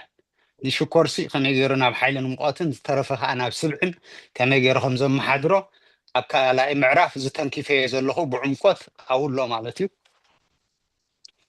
ሳልሳይ ምዕራፍ መግቢ እንታይ ኩሉ ናብ ኣፍና ንእትወስ ናይ ብሓቂ መግቢ ድዩ ገሊእ መርዚ እዩ ገሊእ ከዓ መግቢ እዩ ረን ንኣብነት ኣብዚ ቀዳማይ ዓለም ዘሎ መግቢ ካብ ኢንዳስትሪያል ሪቮሉሽን ጀሚሩ እቲ ሰብ ናይ ኣሜሪካ ናይ ዝቀዳማይ ዓለም እንዳሓነነን እንዳገዘፈን ይኸይድ ኣሎ እሱ ዝገብሮ ዘሎ ከዓ ሓደ ካብኡ መግቢ ምዃኑ ስለዚ መግቢ ከነለልዩ ኣለና እንታይ ኢና ክንበልዖ ዘለና እንታይ ናብ ኣፍና ክነእትዎ ዘይግባእና ኣብኡ ዘርዚረዮ ኣለኹ ማለት እዩ ብዝተኻእለ ራብዓይ ምዕራፍ ሕማም ሽኮር እንታይ እዩ ንዝብል እዚ ሕጂ ክገልፆ ፀናሕኹ እዩ ብዕምቆት ከዓ ኣብኡ ስፊረዮ ኣለኹ እሞ ብከመይ ኢና ክንፈልጥ ሕማም ሽኮር ከም ዘለናስ ከመይ ገርና ክንፈልጥ ብምንታይ ትፈልጦ ንዝብል ከዓ ኣብ ምዕራፍ 5 ገሊፀዮ ኣለኹ ምዕራፍ 6 ከዓ ሕማም ሽኮር ዘስዕቦም ሓደገኛ ሕማማት ኣክቹዋሊ ዘስዕቦም ኢና ንብል እምበር ምስኡ ዝመፁ ሕማማት እውን እዮም ሓደ ካብኣቶም ሲምፕተም እዩ ማለት ማኒፌስቴሽን ናይ ኢንሱሊን ሬዚስታንስ እዩ ንኣብነት ታይፕ 2 ዳያቤትስ ግን ብዕምቆት ከዓ ኣብዚ ጠቂሰዮም ኣለኹ ኣብ ክልተ እዮም ዝኽፈሉ እቶም ቀዳሞት 3 ኣገደስቲ እዮም ቀዳሞት 3 እሶም ከዓ እቲ ዓቐን ናይ ሽኮር ኣብ ደምና ክሮኒክሊ ንነዊሕ ግዜ እንድሕር ደኣ ንልዑል ፀኒሑ 3 ነገራት ቀልጢፎም ይጥቅዑ እሳቶም ከዓ ዓይኒ ሓደ ካብ ረቲና ናብ ሓንጎልና ዝወስድ ነርቭን ንዑ ዝምግብ መትንታትን እቶም ደቃቀቲ መትንታትን ይዓንው ይደርቁን ይዓንውን ግላይኬሽን ይበሃል ግላይኬሽን ማለት እዚ ሽኮርሲ ምስ ፕሮቲን ነብስና ኩሉ ፕሮቲን እዩ ምስቲ ፕሮቲን ተጣቢቑ ኬሚካል ተጣቢቑ ቅርፁን ጥቕሙን እንድሕር ቀይርዎ እዩ ንሱ እንድሕር ዓኒ ካብ ረቲና እቲ ኢሜጅ ዝስራሓሉ ብድሕሪት ዘሎ ሕጂ ዳቤስታ ጌርካ ኣለኻ ዳቤስታ ነቲ ሌንስ እዩ ኣጃስት ዝገብር እምበር ካብ ረቲና ናብ ሓንጎል ዘሎ ክዕርዮ ይክእልን ሕጂ ንሱ ይዓኑ ማለት እሱ ተዓኒ ከዓኒ ሬቲኖፓቲ ዝበሃል እሱ ተዓኒ ማለት ከዓ ዓዊርካ ኣለኻ ማለት እዩ ካልኣይ ኩሊት እቶ ነገራት ዝቀያየረሉ ቀጠን ደቀቕቲ ነገራት ኒፍሮንስ ዝበሃሉ እቲ ጫፍ ዘሎና እቲ ኩሊት ንሳቶም ይደርቁን ይዓንውን ከምኡ ስለዚ ኣይምለስን ሓንሳ እንድሕር ዓኒ ሳልሳይ ከዓ ነርቭታትና ነርቭታትና ቃንዛ ናይ እግሪ ቃንዛ እዚ ቃንዛ ሕቆይ ገለመለ ዝመፅእ እቶም ነርቭታት እንድሕር ዓንዮም እዚ ሕጂ ልዑል ዓቐን ናይ ሽኮር ንነዊሕ ግዜ ኣብ ደምካ እንተልዩ ከምዚ ይዕኑ ብብዙሕ ምልክታት እውን ይመፅእ ኣብ ገፅካ ዘሎ ፈፀጋ ሕብሪ ናይ ቆርበትካ ምቕያር ብዙሕ ፀገማት ይመፅእ ምክንያቱ ቆርበትና ፕሮቲን እዩ ቅርፂ ይቕይሮ ማለት እዩ እዚ ሽኮርካ ናብ ንቡር ተመሊስካ ክብደት ናብ ንቡር ተመሊስካ ገፅካ ልምፅምፅ ይብል እዚ ሕጂ ሓልፎ ዘይደለኹ እቲ ካልእ እኒሄለ ክሳብ ናብ እግርካ ዝወስድ ናይ ወሲብ ፀገማት ናይ ወሊድ ፀገማት ብዙሕ ፀገማት እኒሄለ ኣብኡ ዘርዚረዮ ስለ ዘለኹ እታ ግዜ ተኣኽለናኒ ምስኡ ዝተኣሳሰሩ ካልእ ሕጂ ንኣብነት መንሽሮ ወይ ድማ ካንሰር ከመይ ኢሉ እዩ ምስ ዳያቤትስ ዝተኣሳሰር ዳያቤትስ ዘለዎ ሲ ከምዚ ይመፅእ ኖ ሃው ከመይ ኢሉ ይተኣሳሰር ብደቂቕ ሲ እንታይ እዩ ዘተኣሳስሮ ዘሎ ንዝብል እውን እንታይ ከ እዩ ሕማም ሽኮር ማለት ሲ ቫይረስ ኣይኮነን ወይ ባክተርያ ኣይኮነን ብደገ ዝመፅእ ኣውቶኢሚን ዲዚዝ እዩ ሜቴቲክ ዲቪዥን እንዳገበረ ነፍስና ስታይ ይገብር ካበይ በቂሉ እወ እቲ ባህርያቱ ንገልፆ ኢና ግን ካበይ መፅኡ ንዝብል ኣክቲቪዝም ይብሎ ዶክተር ጄሰን ፋንግ ሓደ ሙሉእ መፅሓፉ ኣብ 7 ፔጅ ኣብ ቻፕተር 7 ፀሚቐ ኣቕሪበያ ኣለኹ ምልእ እቲ መፅሓፍ እያ ግን እዛ መፅሓፍ እዚኣስ ኣብ 7 ፔጅ ኣቕሪበያ ዘለኹ ተቐንዲ ሓሳብ እዚኣ ከዓኒ ኣቪክቲዝም ዝብል ስነ ሓሳብ ሪቨርስ ኢቮሉሽን ነፍስና ሲ ካብ ሲንግል ሰልድ ናብ ማልታይ ሰል ዲቨሎፕ ዝኾንና ኢና እንድሕር ዳ ማልታይ ሰል ኮምቢነንት ዘይኮነ ኢንቫይሮንመንት እንድሕር ዳ ፈጢርና ሲ ፎር ዘ ሴክ ኦፍ ኣዳፕቴሽን እንታይ መን ግሎሪፋይ ይኸውን መን ይመፅእ እታ ሲንግል ሰል ቡቕ ኢላ ትመፅእ ይብል ተሓሳብ ነታ ሲንግል ሰል ዝሰማማዕ ኮንዲሽን ስለ ዝፈጠርካ ስለዚ ስታ ሲንግል ሰል ብኢቮሉሽን ናትና ካብ ኮነ ነፍሲ ወከፍ ሰብ ነፍሲ ወከፍ እንስሳ ካንሰር ሰል ኣለዎ ማለት እዩ እጂ ኣብ 7 ቻፕተር 7 ኣብ 7 ፔጅስ ፀሚቐ ኣቕሪበያ ኣለኹ ማለት እዩ እዚ ኩሉ ዝብሎ ዘለኹ እቲ ሳይንስ እዩ እዞም ሳይንቲስት ዘቕረብዎ መፅሓፍቲ እዩ ሶ ጠንቂ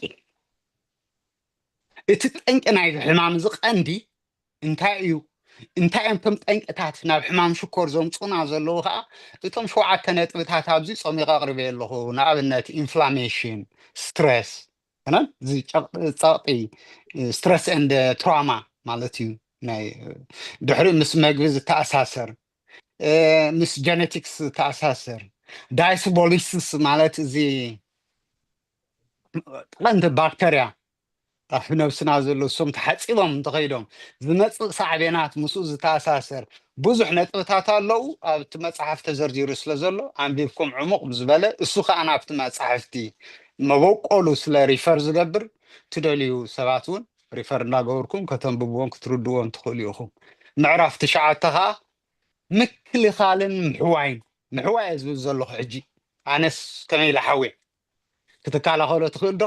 ከይመፀካ እንከሎ እወ ትኽእል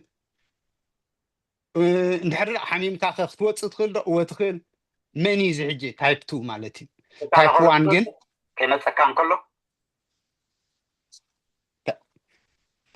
ታይፕ 1 ግን ከምዚ ኣቐድም ኣቢለ ዝገለፅኩ እየ ኣብዚ እቲ ምሕዋይ ዝብሎ ዘለኹ ኣብዚ ታይፕ 2 ዘተኮረ እዩ ሶ መንገድታት ኣሎ እቲ መንገድታት ከዓ ብኸመይ ጌርካ ኢኻ ናብ ንቡሩ ትመልሶ ንዝብል ኣብኡ ጠቒሰ ኣለኹ ማለት እዩ ብዕምቀት ድሓር ኣብ 10 ቻፕተር ከዓ ኣወንታዊ ነቐፌታ ዝብል እንታይ እዩ ኣብ መንጎ እቲ ክልተ ሜዲስን ኣቐድም ኣቢለ ክንኣቱ ከለና ዝጠቐስክዎ እቲ ኮንቨንሽናል ሜዲስንን ፋንክሽናል ሜዲስን ዘሎ ፍልልያት ስለምንታይ ከእዩ ከምኡ ተባሂሉ ንዓና ዝንገረና እቲ ክውንነት ከ እንታይ እዩ ብመሰረት እዞም ክኢላታት ዘቕረብዎ ፀሚቐ ኣቕሪበ ኣለኹ ኣብ መወዳእታ ተስቲሞኒስ ናተይ ብኸመይ ናብዚ ደረጃ ዝበፅሐ እቶም ካልኦት ኣነ ዝሓገዝክዎም ሰባት ከዓ ከመይ ኢሎም ሓውዮምን ኣብ ንቡር ይነብሩ ኣለውን እቲ ዝበሃል ክሮኒክ ዝሕማም እዚ ሙሲኢኻ ትነብር ዝብል ካብኡ ወፂኦምስ ጥዑይ ናብራ ይነብሩ ከም ዘለዉ ናታቶም ምስክርነቶም ሂቦምና ኣለዉ ድሕሪ ሕጂ እውን ሰባት እንድሕር ዳ ምስክርነቶም ሂቦምና ኣብኡ ነእትወሉ ዕድላት ይህሉ ይኸውን ወይ ድማ ካልኦት ክኢላታት ኣትዮም ዝበለፀ መፅሓፍቲ ከዳልውልና ተስፋ ገብር ኣብ መወዳእታ እተን መፃሕፍቲ ኣነ ዝተጠቐምኩለን ብሪፈረንስ ኣብ ኣኾፍ ኣቢለየን ኣለኹ ኣብዚኣ ክሓልፋ ዘይደሊ ታይፕ ዋን እያ ተቐንዲ ብዙሕ ምንጭታት ሓሳብ ዘይብላ ግን ከዓ ሓደ ዶክተር ሓደ ሜዲካል ዶክተር ኣሜሪካዊ ህፃን እንከሎ ታይፕ ዋን ነይርዎ ብድሕሪኡ ከዓኒ ንዕኡ ማነጅ ገይሩ ንዕኡ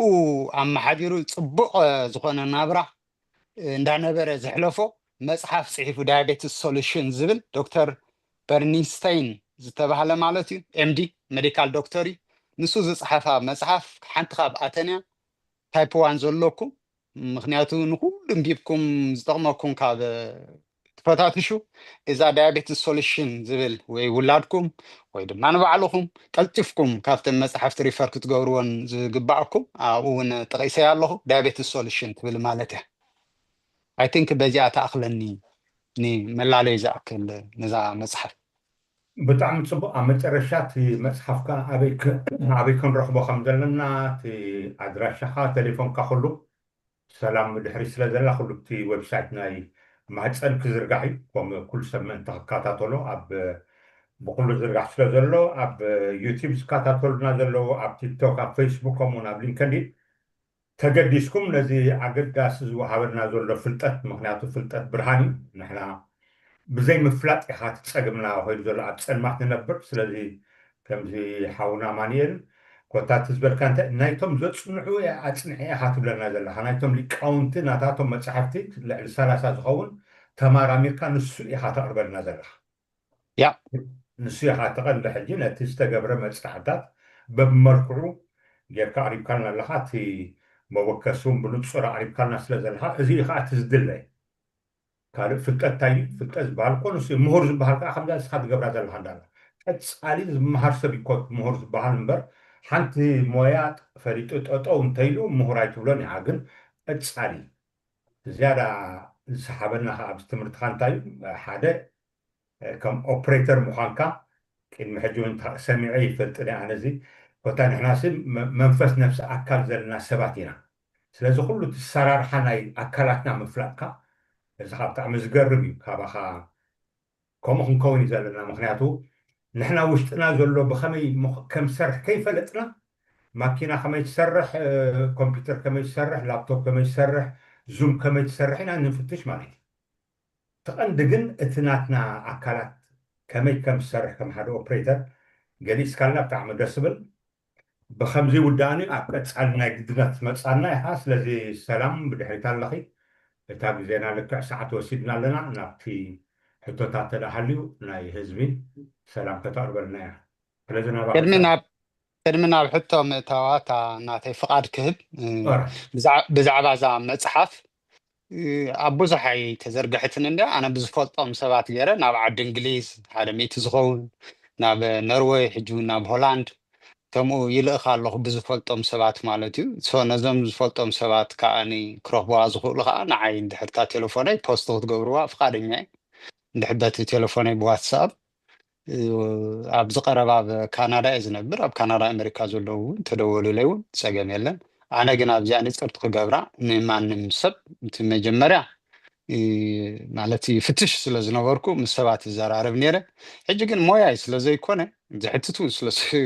ዝኾነ ኣነ ናይ ውልቀ ሰባት ምኽሪ ወይ ከማኽር ናይ ጥዕኖም ኣይክእልን እየ ፍልጠት እዩ እዚ ፍልጠት መፅሓፍ ከዓ መፅሓፍ ይሕክመካ ማለት ኣይኮነን መፅሓፍ እምሮካ እዩ ዘስፍሕ ድሕሪኡ ናትካ ውሳኔን ምሰየ ናይ ዶክተር ኮንካ ሽግርካ ክትፈትሕ ከም ዘለካ እንዳይ ዝሕግዝ እምበር መፅሓፍ ኣይኮነን ዝሕዊ ሓሳብ ሂበየ ዘለኹ ከም ሓሳብ ውሰድዎ ተረድእዎ ኣተሓሳስባኹም ከዓ ኣስፍሑ ከምቲ ኣነ ዝነበረኒ ድንቁርናስ ካብኡ ትወፁ ማለት እዩ ኣይትሽፈኑን ካልእ ግን ደው ኢልኩም ንዓይ እንታይ ክበልዕ እንታይ ክሰቲ ብከመይ ክሕከም መድሃኒት ዶ ክገድፎ መድሃኒት ዶ ክጥቀም ዝታ ንዓይ ኣይምልከትን እዚ ንዓይ ስለ ዘይምልከት ከምኡ ተዘይሓተትኩምኒ ዝሓሸ ይመስለኒ እምበርታ ናተይ ኮንታክት ግን ሃብዎም ረኸቡኒ ኣነ ኣበይ ከም ትረኽቦት መፅሓፍቲ ዳይረክት ክገብረኩም እየ ክሳብ ኣብቲ ቤተ መፅሓፍቲ ብግቡእ ስታይ ዝዝርጋሕ ማለት እዩ ብጣዕሚ ፅቡቅ ኣብቲ ተዘርጊሑ ዘሎ ናይ ዓዲ ናይ ኖርዌይ ናይ ሆላንድ ናታቶም ቴሌፎን ተዘርጊሑ እቶም ኣብ ሆላንድ ዘለዉ ኣብ ዓዲ እንግሊዝ ዘሎ ብኖርዌይ ካብኡ ክወስዱ ይኽእሉ እዮም ስለዚ ካብኡ ክወስዱ ይኽእሉ እዮም ድሓ ንዓይ ይርከቡን እሞ ናብኦም ዳይረክት ክገብሮም ይኽእል እየ ብጣዕሚ ፅቡቅ ትንክፍ ስከብላ መብዛሕትኦም እቲ ሓካይም ክትከዶም ከለካ ናይ ስድራ ቤትካ ነይሩካ ይኸውን ይብሉካ እዩ መብዛሕትኡ ኣነ ብዙሕ ግዜ ዝሰምዖ እንዴ ዝኾነ ሓካይም ትኸይድ እሞ ናይ ስድራ ቤትካ ነይሩካ ይብሉካ ሕጂ ኣበይናይ መፅናዕቲ ሞ ተገይሩ ብሓጎታትና ቅድሚ ብሓጎታትና ክንዝክር ስለዚ በቲ ዘለካ ፍልጦ ኣብ ሃገርና ብዛዕባ እዚ ሕማም ሽኮር ዝበሃል ሰማዕካዮ ወይ ኮታካ ቦታካ ብሓጎታት ገለ ዶ እምበርካና ወይ ጉኑን ሕማም ድዩ ፍሉጥ ድዩ ኣይፍለጥን ነይሩ ኮይኑ ወይ ኣይነበረን ድዩ ገለ ንእሽተይ እንተትበልና መብዛሕትኡ ሰብ ስለ ዝሕተት ኣነ ኣይመስለንን ምክንያቱ ዲፕ ዝኾነ መፅናዕቲ ክትገብር ኣለካ እንዲ ካብ ናተይ ግን ንሕና ሕጂ ዓሌትና የብልናን ሽኮር ብሽኮር መይቱ ዝበሃል የብልና ድሕሪ ወዲ 70 ወዲ 80 ዓመት መይቱ ከማን ብካልእ ሕማማት እዩ ዝፍውት እምበር ኣብኡ እንድሕር በፂሕካ እውን እኮ ዳርጋ ይሓዘካ ማለት እዩ እንድሕር ክሕዘካ ኮይኑስ ገና ከለካ እዩ ክሕዘካ ግን እቲ ኣነባብራ ናትናስ ከምኡ ይኮነን ሓደ መንእሰይ ክልተ ሰባት ሓጊዞምን ኣለዉ ኣብዚ ቀንዲ ማለት ዲፕ ኣትዮም ሓደ ኣርኤን ፉል ነርስ ማለት እዩ ካብ መጀመርያ ክሳብ መወዳእታ ዝሓገዘኒ ሽሙ ጠቂሰዮ ኣለኹ ነርስ ብሕክምና ብሞዩ ኣብ ጀርመን ዝነብር ካልኣይ ከዓ ፋርማሲስት ኣብ ኣፍሪቃ እዩ ዘሎ ሕጂ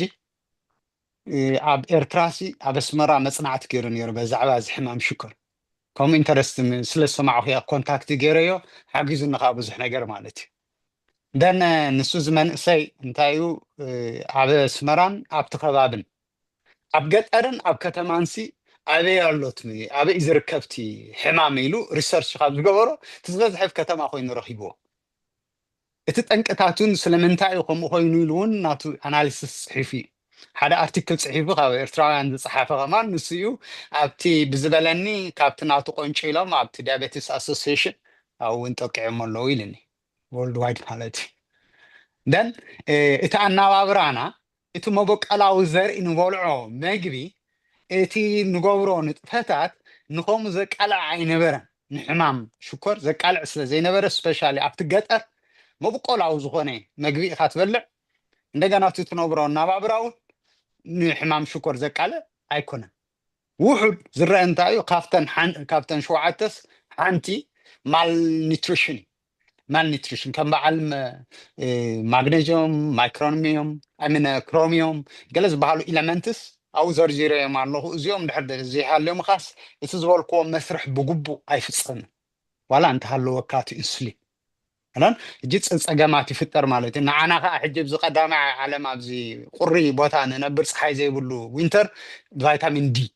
فيتامين دي واحد اللي اللي كاس نافكم خمسة على إحنا شكر كمان سكان زغير سنكو واحد فيتامين دي جرامنا فيتامين دي تزري حلي كأهولسي ناب ديبريشن and stress قص كات غير نحرسو اللي تهاني تايب 2 دايبيتس كمان سكان زغير لون إنتر واين دمهان أنا إذا تحت كم زلنا جزي كوزالو حزبي أمريكا بزو قدايزي أكاثعين حزبي أمريكا سيقدم 4 عامات تعينير بدحري كنز اندستريال ريفولوشن سمعت سيد ما يقوم مسقيرو هذا ما يقول دكتور كيز تبع له سبع ريسيرش جيريلو تي دايت ناتاتهم فود جايد لاينز نا أمريكا لو أوصيلهم كساب حجي نسو تقوم له بتعمي بقى مور شكر بلاعجن هاي فاتو سايتو بلعيلهم ناي كانولا اندستري عصيهم ببانكرافت خمسون جيرهم نسو تنكيلهم بدحري خات حمام كا قديدو ስለዚህ አናባብራን አመጋገባ እንደ አንበር ዓሌት ከም ዘይኮነ ታቀንድ መህደሚት ግን እንታይ መህደሚት ዝብላነ ታ ዓሌትካ ትብል ምክንያቱ ትምለስና ስለዚህ ትምለስ ተቀቢልካ ትኸይድ ታዝሓፀረት መልስ ትኾኑ ማለት እዩ ናብ ካልእ ኸያትኻ በርጭት ኸምፃኻስ ከመየርካ ዓሌትካ ክትብሎ ትኽእል ዓሌት ዘብልስ ገለ ጭብጥስ ክህልወካ ክኽእል ኣሎ በር ኮንክሉድ ክትገብር ከመይ ጌርካ نعم تنو أنا أبرها دكتور ويليام ديفيس تقدمت مصحف زرخ كواستا يبل أبزي نورز أمريكا سيبل أبو بحرت أتاكي ميتو أنا خا هارت سبيشاليست خوي ناس كرهنا يكالكون أبوي تي قندي سجم أنا نتايل إتهم سدرا بمولهم زي يكونوا أوبس زغون أوبسيتي حجي حدا قندي سورس ماي حمام شكري أوبس زغون تهم سدرا زي يكون سوالا خلوبهم كي ترفي أوبس زغوني سجوك أنا ولا خلوبهم حجي تاي زرقي إتزبالعوا في تجازا إتعينة مجبي سجن فتر كم زلوا ز fast foods processed foods refined carbohydrates مخا أبزن مخا scientists سيأتوم هلاو نيرو scientists أبزن عبيتين أي مجبي تكالات إيد كم زلوا مثلا الشكر نتايو addictive كم زخون مو it is profitable كم زخون تبيزنسهم نخون من انتس سب انتاين تبلع خايو more addictive كم زخون more كم زشيات الله حاجز كم زهبوهم يم زقول سزلهم زوز فولت غاني ما أمرخي إلى تحت سبعة يوم مجبز الله ده بدع مجبي فلت دع بيزنس مرتاح فلت كله هن جن نعوز هندسوا سبعتون بدحري تزلوس نيرو ساينتست اسمه جنا عملنا سلام انتايو شكور ريفاين زغون كاربوهيدراتس ريفاين زغورون منتا هذا ننتي ادكتيف نخو غبرون تسبمو مر خشيت الله كالا ايكا كوموديتي كم كوموديتي اتخلي كيبالاشو ندحر ريفاين غير كاين زلالم يقمط تزي كوين حروج اب سومن يخبالاشو زغبو ስለዚህ ኣብ ሶሙን ዘይባላሽ ሕሩጭ ስታልካ ትበልዑ መግቢ ይኮነ ንዓይሲ ካርቦሃይድሬት ተበሊዓኻስ ሽኮር ክሕዘካ ይሕዘንዎ አይዘንን አነ ቡለት ፕሩፍ የደይለ ይዛረባለሁ ኸ ማይ ሓሬት እንድሕር ሰትየሲ ለዝም ልሳ ኩሉ ግዜ ዚያ ረሳሕ ማይ ሰትየ እንድሕር ዳኒ ብላሃርዚያን ካልሕ ባልዓት ኣትዮም እንድሕር ኣጥቂዖምንሲ ብመድሃኒት እንድሕር ቀቲለዮም እሞ ሓውየ ካልኣይ ግዜ ረሳሕ ማይ ክሰቲ ይግባአኒ ዲ ረሳሕ ማይ ሰትየ ኸ ሓንሳ ስለ ዝሕወኽዎምስ ቡለት ፕሩፍ ኢለ ዲ أنا كم قبل تقول تذكير كم بزخل لوجيكا سبعة لودي هن ندحر حاوية تزح ممن نجارات نوافع أيتوني دحر حج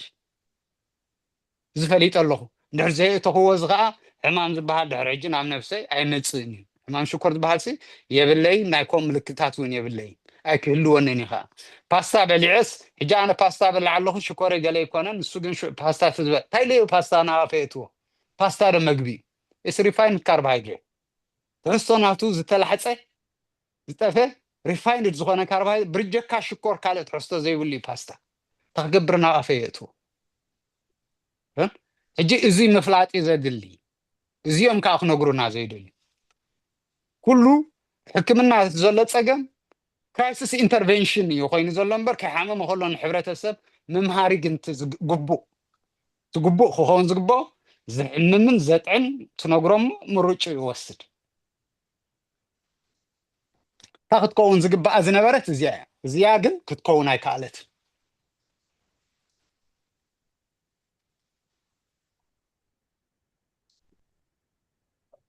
هوبلي ماليسيا امانيل يانيلنا سلا السلام نباخي داردا نابحتوتات بسنا كنكيد نباخ حلفك وي حبريتات بيوتو سخنتلو سلام نباخ عم تصبو دارقا مدبنا كنود يفشلنا حتوتات عب تيك توك قالو تايات مدلا قليلا حفتنا ويحاونا كاب شكور حمام سي تقلال لا فتحاوي تخيل دفعات بنزلخا ايات ملكا زلا احتقابل كانت حالكونا مدبنا ودينا قال اي كفال انت قبرنا له يحيش بالبنات متنوبيحي تمليسو نزري وسك كروكنا وحسن الزغل برب الدعمي الدعمنا بحق very insightful استمرو يعني لنا اماني الحوي I think أبقى علي I think حطتاتي قبل حجنا بخانا زحبتو زيادة نقلنا دقاقي ما سلايز حاتتنا والصباتي دارغا كدنج ما امبري لياندي اذا مصحف زيا خمانسي حنت خابتن مصحفتي او زتطقم كلاندا انتاي تبت تقالي انديوم داغاغنا انتاي تبقانكا انجليزيا خنببا دكتور دون كولبرت ام دي ميديكال دكتور اند اوثوري زصحفا مصحفيا The New Bible Cure for Diabetes بايبل نبلو مصحف قدس يመስለኒ عدش مصحف قدس نحمام شكر زحوي أتبل جي بقانقا تقرنيا سلز ترقوم كوانبر تازقاربتشن زي عنيت اللي زي دكتور زي صحافة أحد خابتهم استطقون كلهم ሶርስስ ማለት እዩ ግን ኣብዚ ከይዋቃዓና ክልተ ዓይነት እቲ ሕማም ሽኮር እቲ ታይፕ 1 ሳብ ሕጂ እቶም ኢንሱሊን ዝሰርሑ ወሃየታት ናይ ፓንክሪያስ ንዕኦም ከዓ ስለ ዘጥቅዖም ዘሎ እቲ ነብስና ባዕሉ ነብስናስ ንባዕሉ ስለ ዘጥቅዕ ዘሎ ነዚ ክሳብ ሕጂ መድሃኒት ኣይተረኽቦን ኣብ ኣዮም ከዓ ዝሰርሑ ዘሎ ሕጂ ብዛዕባኡ ዝፈልጦ የብለይ ኣብዚ ዘፅናዕክዎ ዘንበብክዎ መፅሓፍቲ እውን ክሓው ይኽእል እዩ ዝብል የለን እንታይ ደኣ እቲ መድሃኒት ሲ እንዳብዛሕካዮ ከይትኸይ ድማ መወዳእቱ ኣብ ዘይሰርሓሉ ደረጃ ከይበፅሕስ እንታይ ግበር ኣመጋግባኻን ኣነባብራኻን ምዑር ጌርካ ከምዚ ዘለው ዶክተር እውን ዝጠቐስክዎ ዳያቤትስ ሶሉሽን ዝብል እዚ ብላዕ እዚ ኣይትብላዕ እዚ ግበር እዚ ኣይትግበር ኣነ ጥዑይ ኮይነ ሂወተይ ይሕልፈ ይብል ወዲ 65 ነይሩ ምስለኒ ፀፋ ከሎ እዛ መፅሓፍ ሕጂ ሓጋዚ ዝኾነ ንታይፕ 1 ከም ዘሎ ጥዑይ ዝኾነ ሂወት ከተሕልፉ ከም ትኽእሉ ማለት እዩ ታይፕ 1 ነቲ ታይፕ 2 ግን እወ እዩ መልሲ ሪቨርስ ክትገብሮ ሪቨርስ ማለት ባይ ዴፊኒሽን ናብቲ ዝነበርካ ሓመምካ ከለካ ናብቲ ኩነታት ንሱ ንክትመልሶ ኣብቲ ሴል ሌቨል እንታይ ዘሎ እንታይ ማይ ከላን ብማይክሮስኮፕ ገይረ ዝረኣኽዎ ሴልስ የለን ግን ትኩነተ ጥዕናኻ ግን ናብ ንቡርካ ከም ትምለስ ማለት እዩ እቲ ሪቨርስ ማለት ኪር ከዓ ምሕዋይ ሓውየ ዘለካ ኣነ ሕማም የብለይ ገለ የብለይ ዝዕቁኖ እውን የብለይ ጥራሕ ኣብ 6 ወርሒ ከም ዝኾነ ዜጋ ኣብዛ ዓዲ እሱ ዝፍቀደና ነብሲ ወከፍ 6 ወርሒ ከይደ ይምርመር ደጓትረይካ ብጣዕሚ እዮም ሕጉሳት ኣይኮነ እንደዚ ኣለካ እዚ መዓራረ ክብሉንስ ከም ናትካ ጥዕናሲ ፍጠረልና እዮም ዝብሉኒ ማለት እዩ ስለዚ ከምዚ ኣለኹ ኣነ ናብ ንቡርካ ትምለስ ዶ እወ ትምለስ ግን ክሳብ ክንደይ ዓኒት ነብስኻ ክሳብ ክንደይ እቲ ዘሎ ፀገማት ኣብ ነብስኻ ግን ምስ ዶክተርካ ኮንካ ምስ ኩነታትካ ከዓ ካብ ሰብ ናብ ሰብካ ባዕልካ ትፈልጦ እምበር ይከኣል ዶ ዝብል ግን ኣነ ንኩሎም ምስክር እቶም ኣብዚ ፅሒፎሞ ዘለው ንስኻክር ኮይኖም ኣብኡ ቃሎም ሂቦም ዘለው እውን እኒሄውልኩም ምስክር ዳዓር ከዓኒ ዋላ ኣብዚ ተፃሒፉ ዘሎ ሳይድ ኢፌክት ኣለዎ ዶ ንዝብል እውን ክንምልሶ መግብኻን ኣነባብራኻን ብምምዕራይ ትረኽቦ ሳይድ ኢፌክት ክህሉ ክእል ዶ እንድሕር ዳ ኢልና ኣይመስለኒን የለን ሕማቕ እንተበሊዕኻ ናብ ኣፍካ ሕማቕ ትእቲኻ ኣነባብራኻ ከዓኒ ኣብ ክንዲ ሕማቕ ዝኸውን ኤክሰርሳይዝ ዘለዎ ሜንታል ሄልዝ እውን ንሕና እቲ ኣማፃፃእና ብዙሕ ፀገም ስለ ዘለዎ ንሱ እውን ዘይምክሓድ ንዑ እውን ምፍዋስ ምክንያቱ ዲፕሬሽን ኣሚን ስትረስ ትራማ እንዲ ናይ ኩሉ ፀገማት ዝመፅእ ነዚታት ብምፍዋስካ ኣብ ግዜኡ ከዓ ናብ ከምኡታት ኣይትወድቕን ሕጂ እዚ ናቹራል ዝኾነ ፍወሳ ብምግባርካስ እንታይ ሳይድ ኢፌክት ዝመፅእ ኣሎ የለን ኣብዚ መጠንቀቕታ ግን ምስ ዶክተርኩም ተላዚብኩም መድሃኒት እንዳወሰድካ ከለካ እዚ ዝብሎ ዘለኹ ኣነባብራ ምስ ቀየርካ እቲ ዓቐን ናይቲ ትወስዶ ዘለካ መድሃኒት እውን ዘይክሳነ ስለ ዝኽእል ኣብ ሓደጋ ክትወድቕ ትኽእል ኢኻ ደርፎር ትወስዶ ዝኾነ ይኹን ስጉምቲ ርድኢትኩም ንኸዓቢኡ ኣብዚኣ ክደጋግማ ርድኢትኩም ንኸዓቢኡ እምበር እቲ ትወስድዎ ስጉምቲ ምስ ዶክተርኩም ተላዚብኩም ተገበርኩም ሓይሽ መግብኹም ክትቅይሩ ምዃንኩም ናትኩም ንዓኹም ዝምልከት ውሳኔ ትቕይሩ ከም ዘለኹም እውን ዶክተርኩም ክፈልጥ ክኽእል ኣሎ ምክንያቱ ናይ ዓቐን ወይ ደውዲኹም ከተብልዎ ዓቐን ዲኹም ክትቅንሱ ናይ መድሃኒትኩም ንዓኹም ናይ ዶክተርኩምን እዩ ዝምልከት ተዘይኮይኑ ግን መድሃኒት እንዳወሰድካ እንድሕር ዳ ንመግብኻ ቀይርካዮ ዝዓበየ ሓደጋ ዝመፅእ ሃይፖግላይሲሚያ እዩ ሃይፖግላይሲሚያ ማለት ከዓኒ ብጣዕሚ ሽኮርካ ክውሕድ ይኽእል እዩ መድሃኒት ወሲድካ እቲ ትበልዖ ዘለካ መግቢ ከዓ ብዝሒ ሽኮር ዘይህሉ ንቡር ዝኾነ እንድሕር ዳ ኮይኑ እቲ መድሃኒት ይበዝሕ ካብ ዘድሊ ካብቲ ሽኮር ሽዑ ብሓንሳ ግዒጡ ናብ ስብሒን ናብቲ ወሃየን የእትዎ እሞ ደምካ ጥርሑ ይተርፍ ድሕሪኡ ሓንጎልካ ከዓ ቀፃሊ እዩ ሽኮር ክህልዎ ዘለዎ ብሃንደበት ስለ ካብ ሽኮር ተኣልዮ ዘለካ ክድቅስ ትኽእል ኢኻ ብኡ ጌርካ ኣብ ሓለፍታ ክትኣቱ ትኽእል ኢኻ እዚ ሓደገኛ እዩ ስለዚ እቲ ትገብርዎ ውሳነ ምስ ዶክተርኩም ተላዚብኩም ግበርዎ ተወሳኺት ኣብዚኣ ቦናስ ፋስቲንግ ሲ ሕማቕ እዩ ምክንያቱ ፋስቲንግ እንድሕር ዳ ጌርካስ ኣብ ክንዲ ስብሕኻ ዝሓቅቕ ፕሮቲን ማለት ጭዋዳታትካ ክሓቅቕ ይኽእል ጭዋዳታትካ ሓቂቑ ማለት ከዓ ሕማም ናይ ምክልኻል ዓቕምኻስ ይጎድል እዩ ዝብል ኣንፃር ስነ ሓሳብ ኣሎ እወ እዚ ክመፅእ ዝኽእል ግን መዓስ እዩ እንድሕር ደኣ ገለ ሰባት ኣብቲ ዝበልክዎ ኣቐድም ኣቢለ ናይ ሕክምና ጉዳይ ኣቦትኡ ኮይኑ ጥዑያት ሰባት ኮይና እውን ሕማም ሽኮር ዘይብልና ክብደትና ዝገዘፈ ኣብ ሓደጋ ከይወደቕና ከለና ክብደትና ክንዓሊ ንደሊ ሰባት መጀመርያ ክንገብሮ ዝግባአና እንታይ መግብና ምቕያር ቅድሚ ፆም መደብ ተሊልና መግብኻ ምቕያር ካብ ሽኮራዊ መግቢ ሽኮራዊ ማለት ካርቦሃይድሬትስ የእኻል ብምሎኦም ቅጫ እንጀራ ፓስታ ሩዝ ድንሽ ገለ እዚ ሽኮር ዘመንጩ ነገራት እንድሕር ደኣ ንሶሙን ንክልተ ሶሙን ምእላይ ካልእ መግቢ ኣማራፂ ኣሕምልትን ፕሮቲንን ስጋ ዓሳ ችክን ገለ እንዳገበርካ መግብኻ ምቕያር ትሑት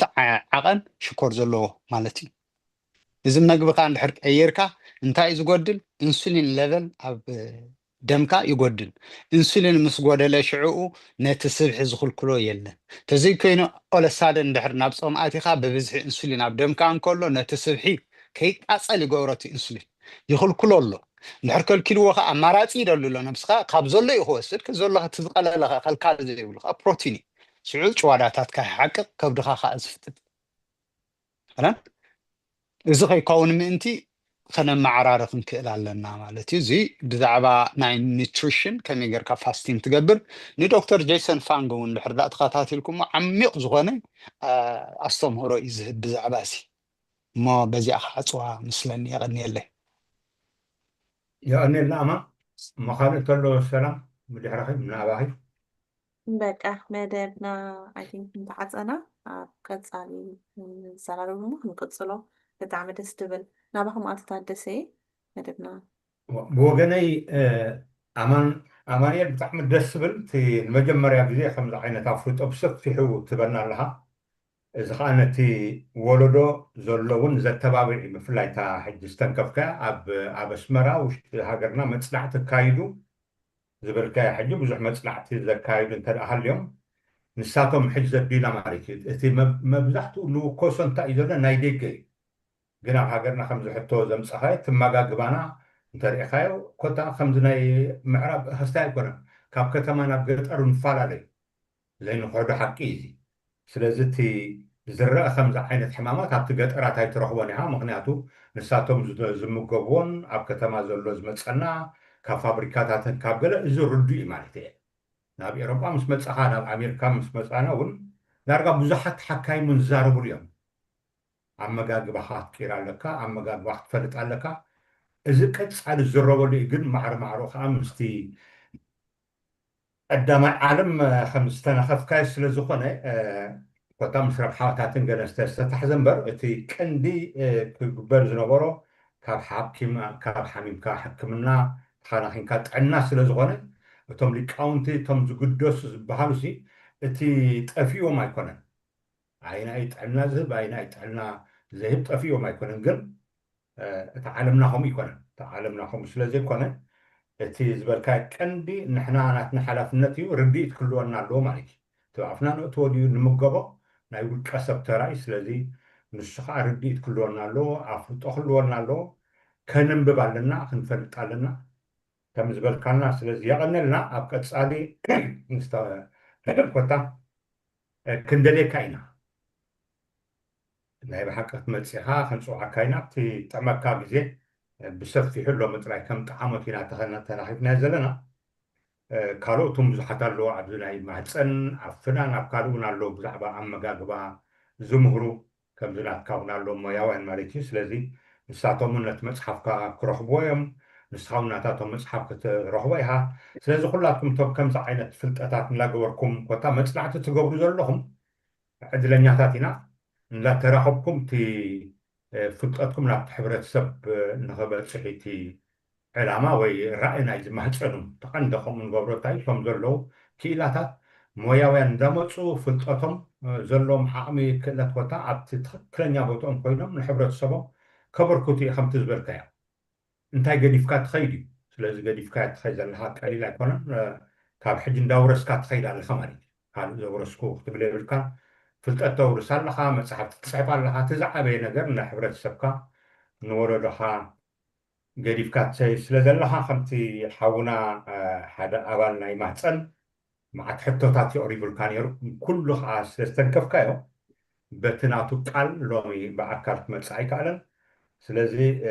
نسو عوتن بلوصني خامو يقنلنا يبلكالو سلازي انون بشم محصن بشم تخطتنا تعذبتنا كلكم عوتن بلوصن منسي ولدي خامو يقنلنا بلكادلي حورتي هابلي أنا ونزهابكم إن عدل أزياء إذا مسجن أبزي أجن أبزي ما تصدق حتى اندحر اللي هو ممكن ملصو مدب غيرنا خمسة أنا حجسي قروك زخاخرو زدلي أنا دقي مدقاقيني زي كونكو إيه خبلا يدلن حكي ما كونكو سلازي تزحتة حتى أبت ساينس دا أمبر سلم تايزي زخون دا أمبر أنا خمس خويني بزي جميرني انت إذن تقبركو وأسون دياغنوسيس زي نحكي نزملكت رن نسا حاكم كهون كاتو لمبر دياغنوسايس كجبر نسبات نعيون عملكتن رن زسلطنكو سلطناون يلن أنا زين بوبزلخو زستصحفه أب نفسي كأزفتنكو سلزخونه إذا خن تاي مالتين دحر تباهيلو زفلط يملس زي فلطخ أنا بحطو ناب كيلاتات نحلفو بخوم من قدي أبز متصل جزية تتراخبنا أنا دا تحقسكو يغني يلي بتعمل صبو مدبنا نكمي أماني قبل الحكيم كان كاحتاج ليكون سزي كم زعينة تفلو تختبرنا مو سبك حتى تاتي متص كابتي زجلس كاي سب حتى خمتصيو بعلو نفسو كفتش لزغنة وقعت ما قد ترعينا ندلي خبها هذا أي سنبري حبر السبنا السمحة كغلو لكن كم سات عين استفار اللي من صحفتي كتبنا خلها كم زعينة تنبو بيكام كتفالت كلها سعبنا قريب سماريتي Thank you. سلامينا بخمج أرشاع تصورنا يأنيلنا كمزي أنا تادسة الورد صنحو بزحاتون على فيسبوك على يوتيوب كمون على تيك توك وكاتاتا لقازم سيو يأنيلنا أملا يباركا إلون تالو مأخي كمحلال سزدلخي عبز مززلو خالي مدبس كعن راخب تعبزتنا بركنا يأنيلنا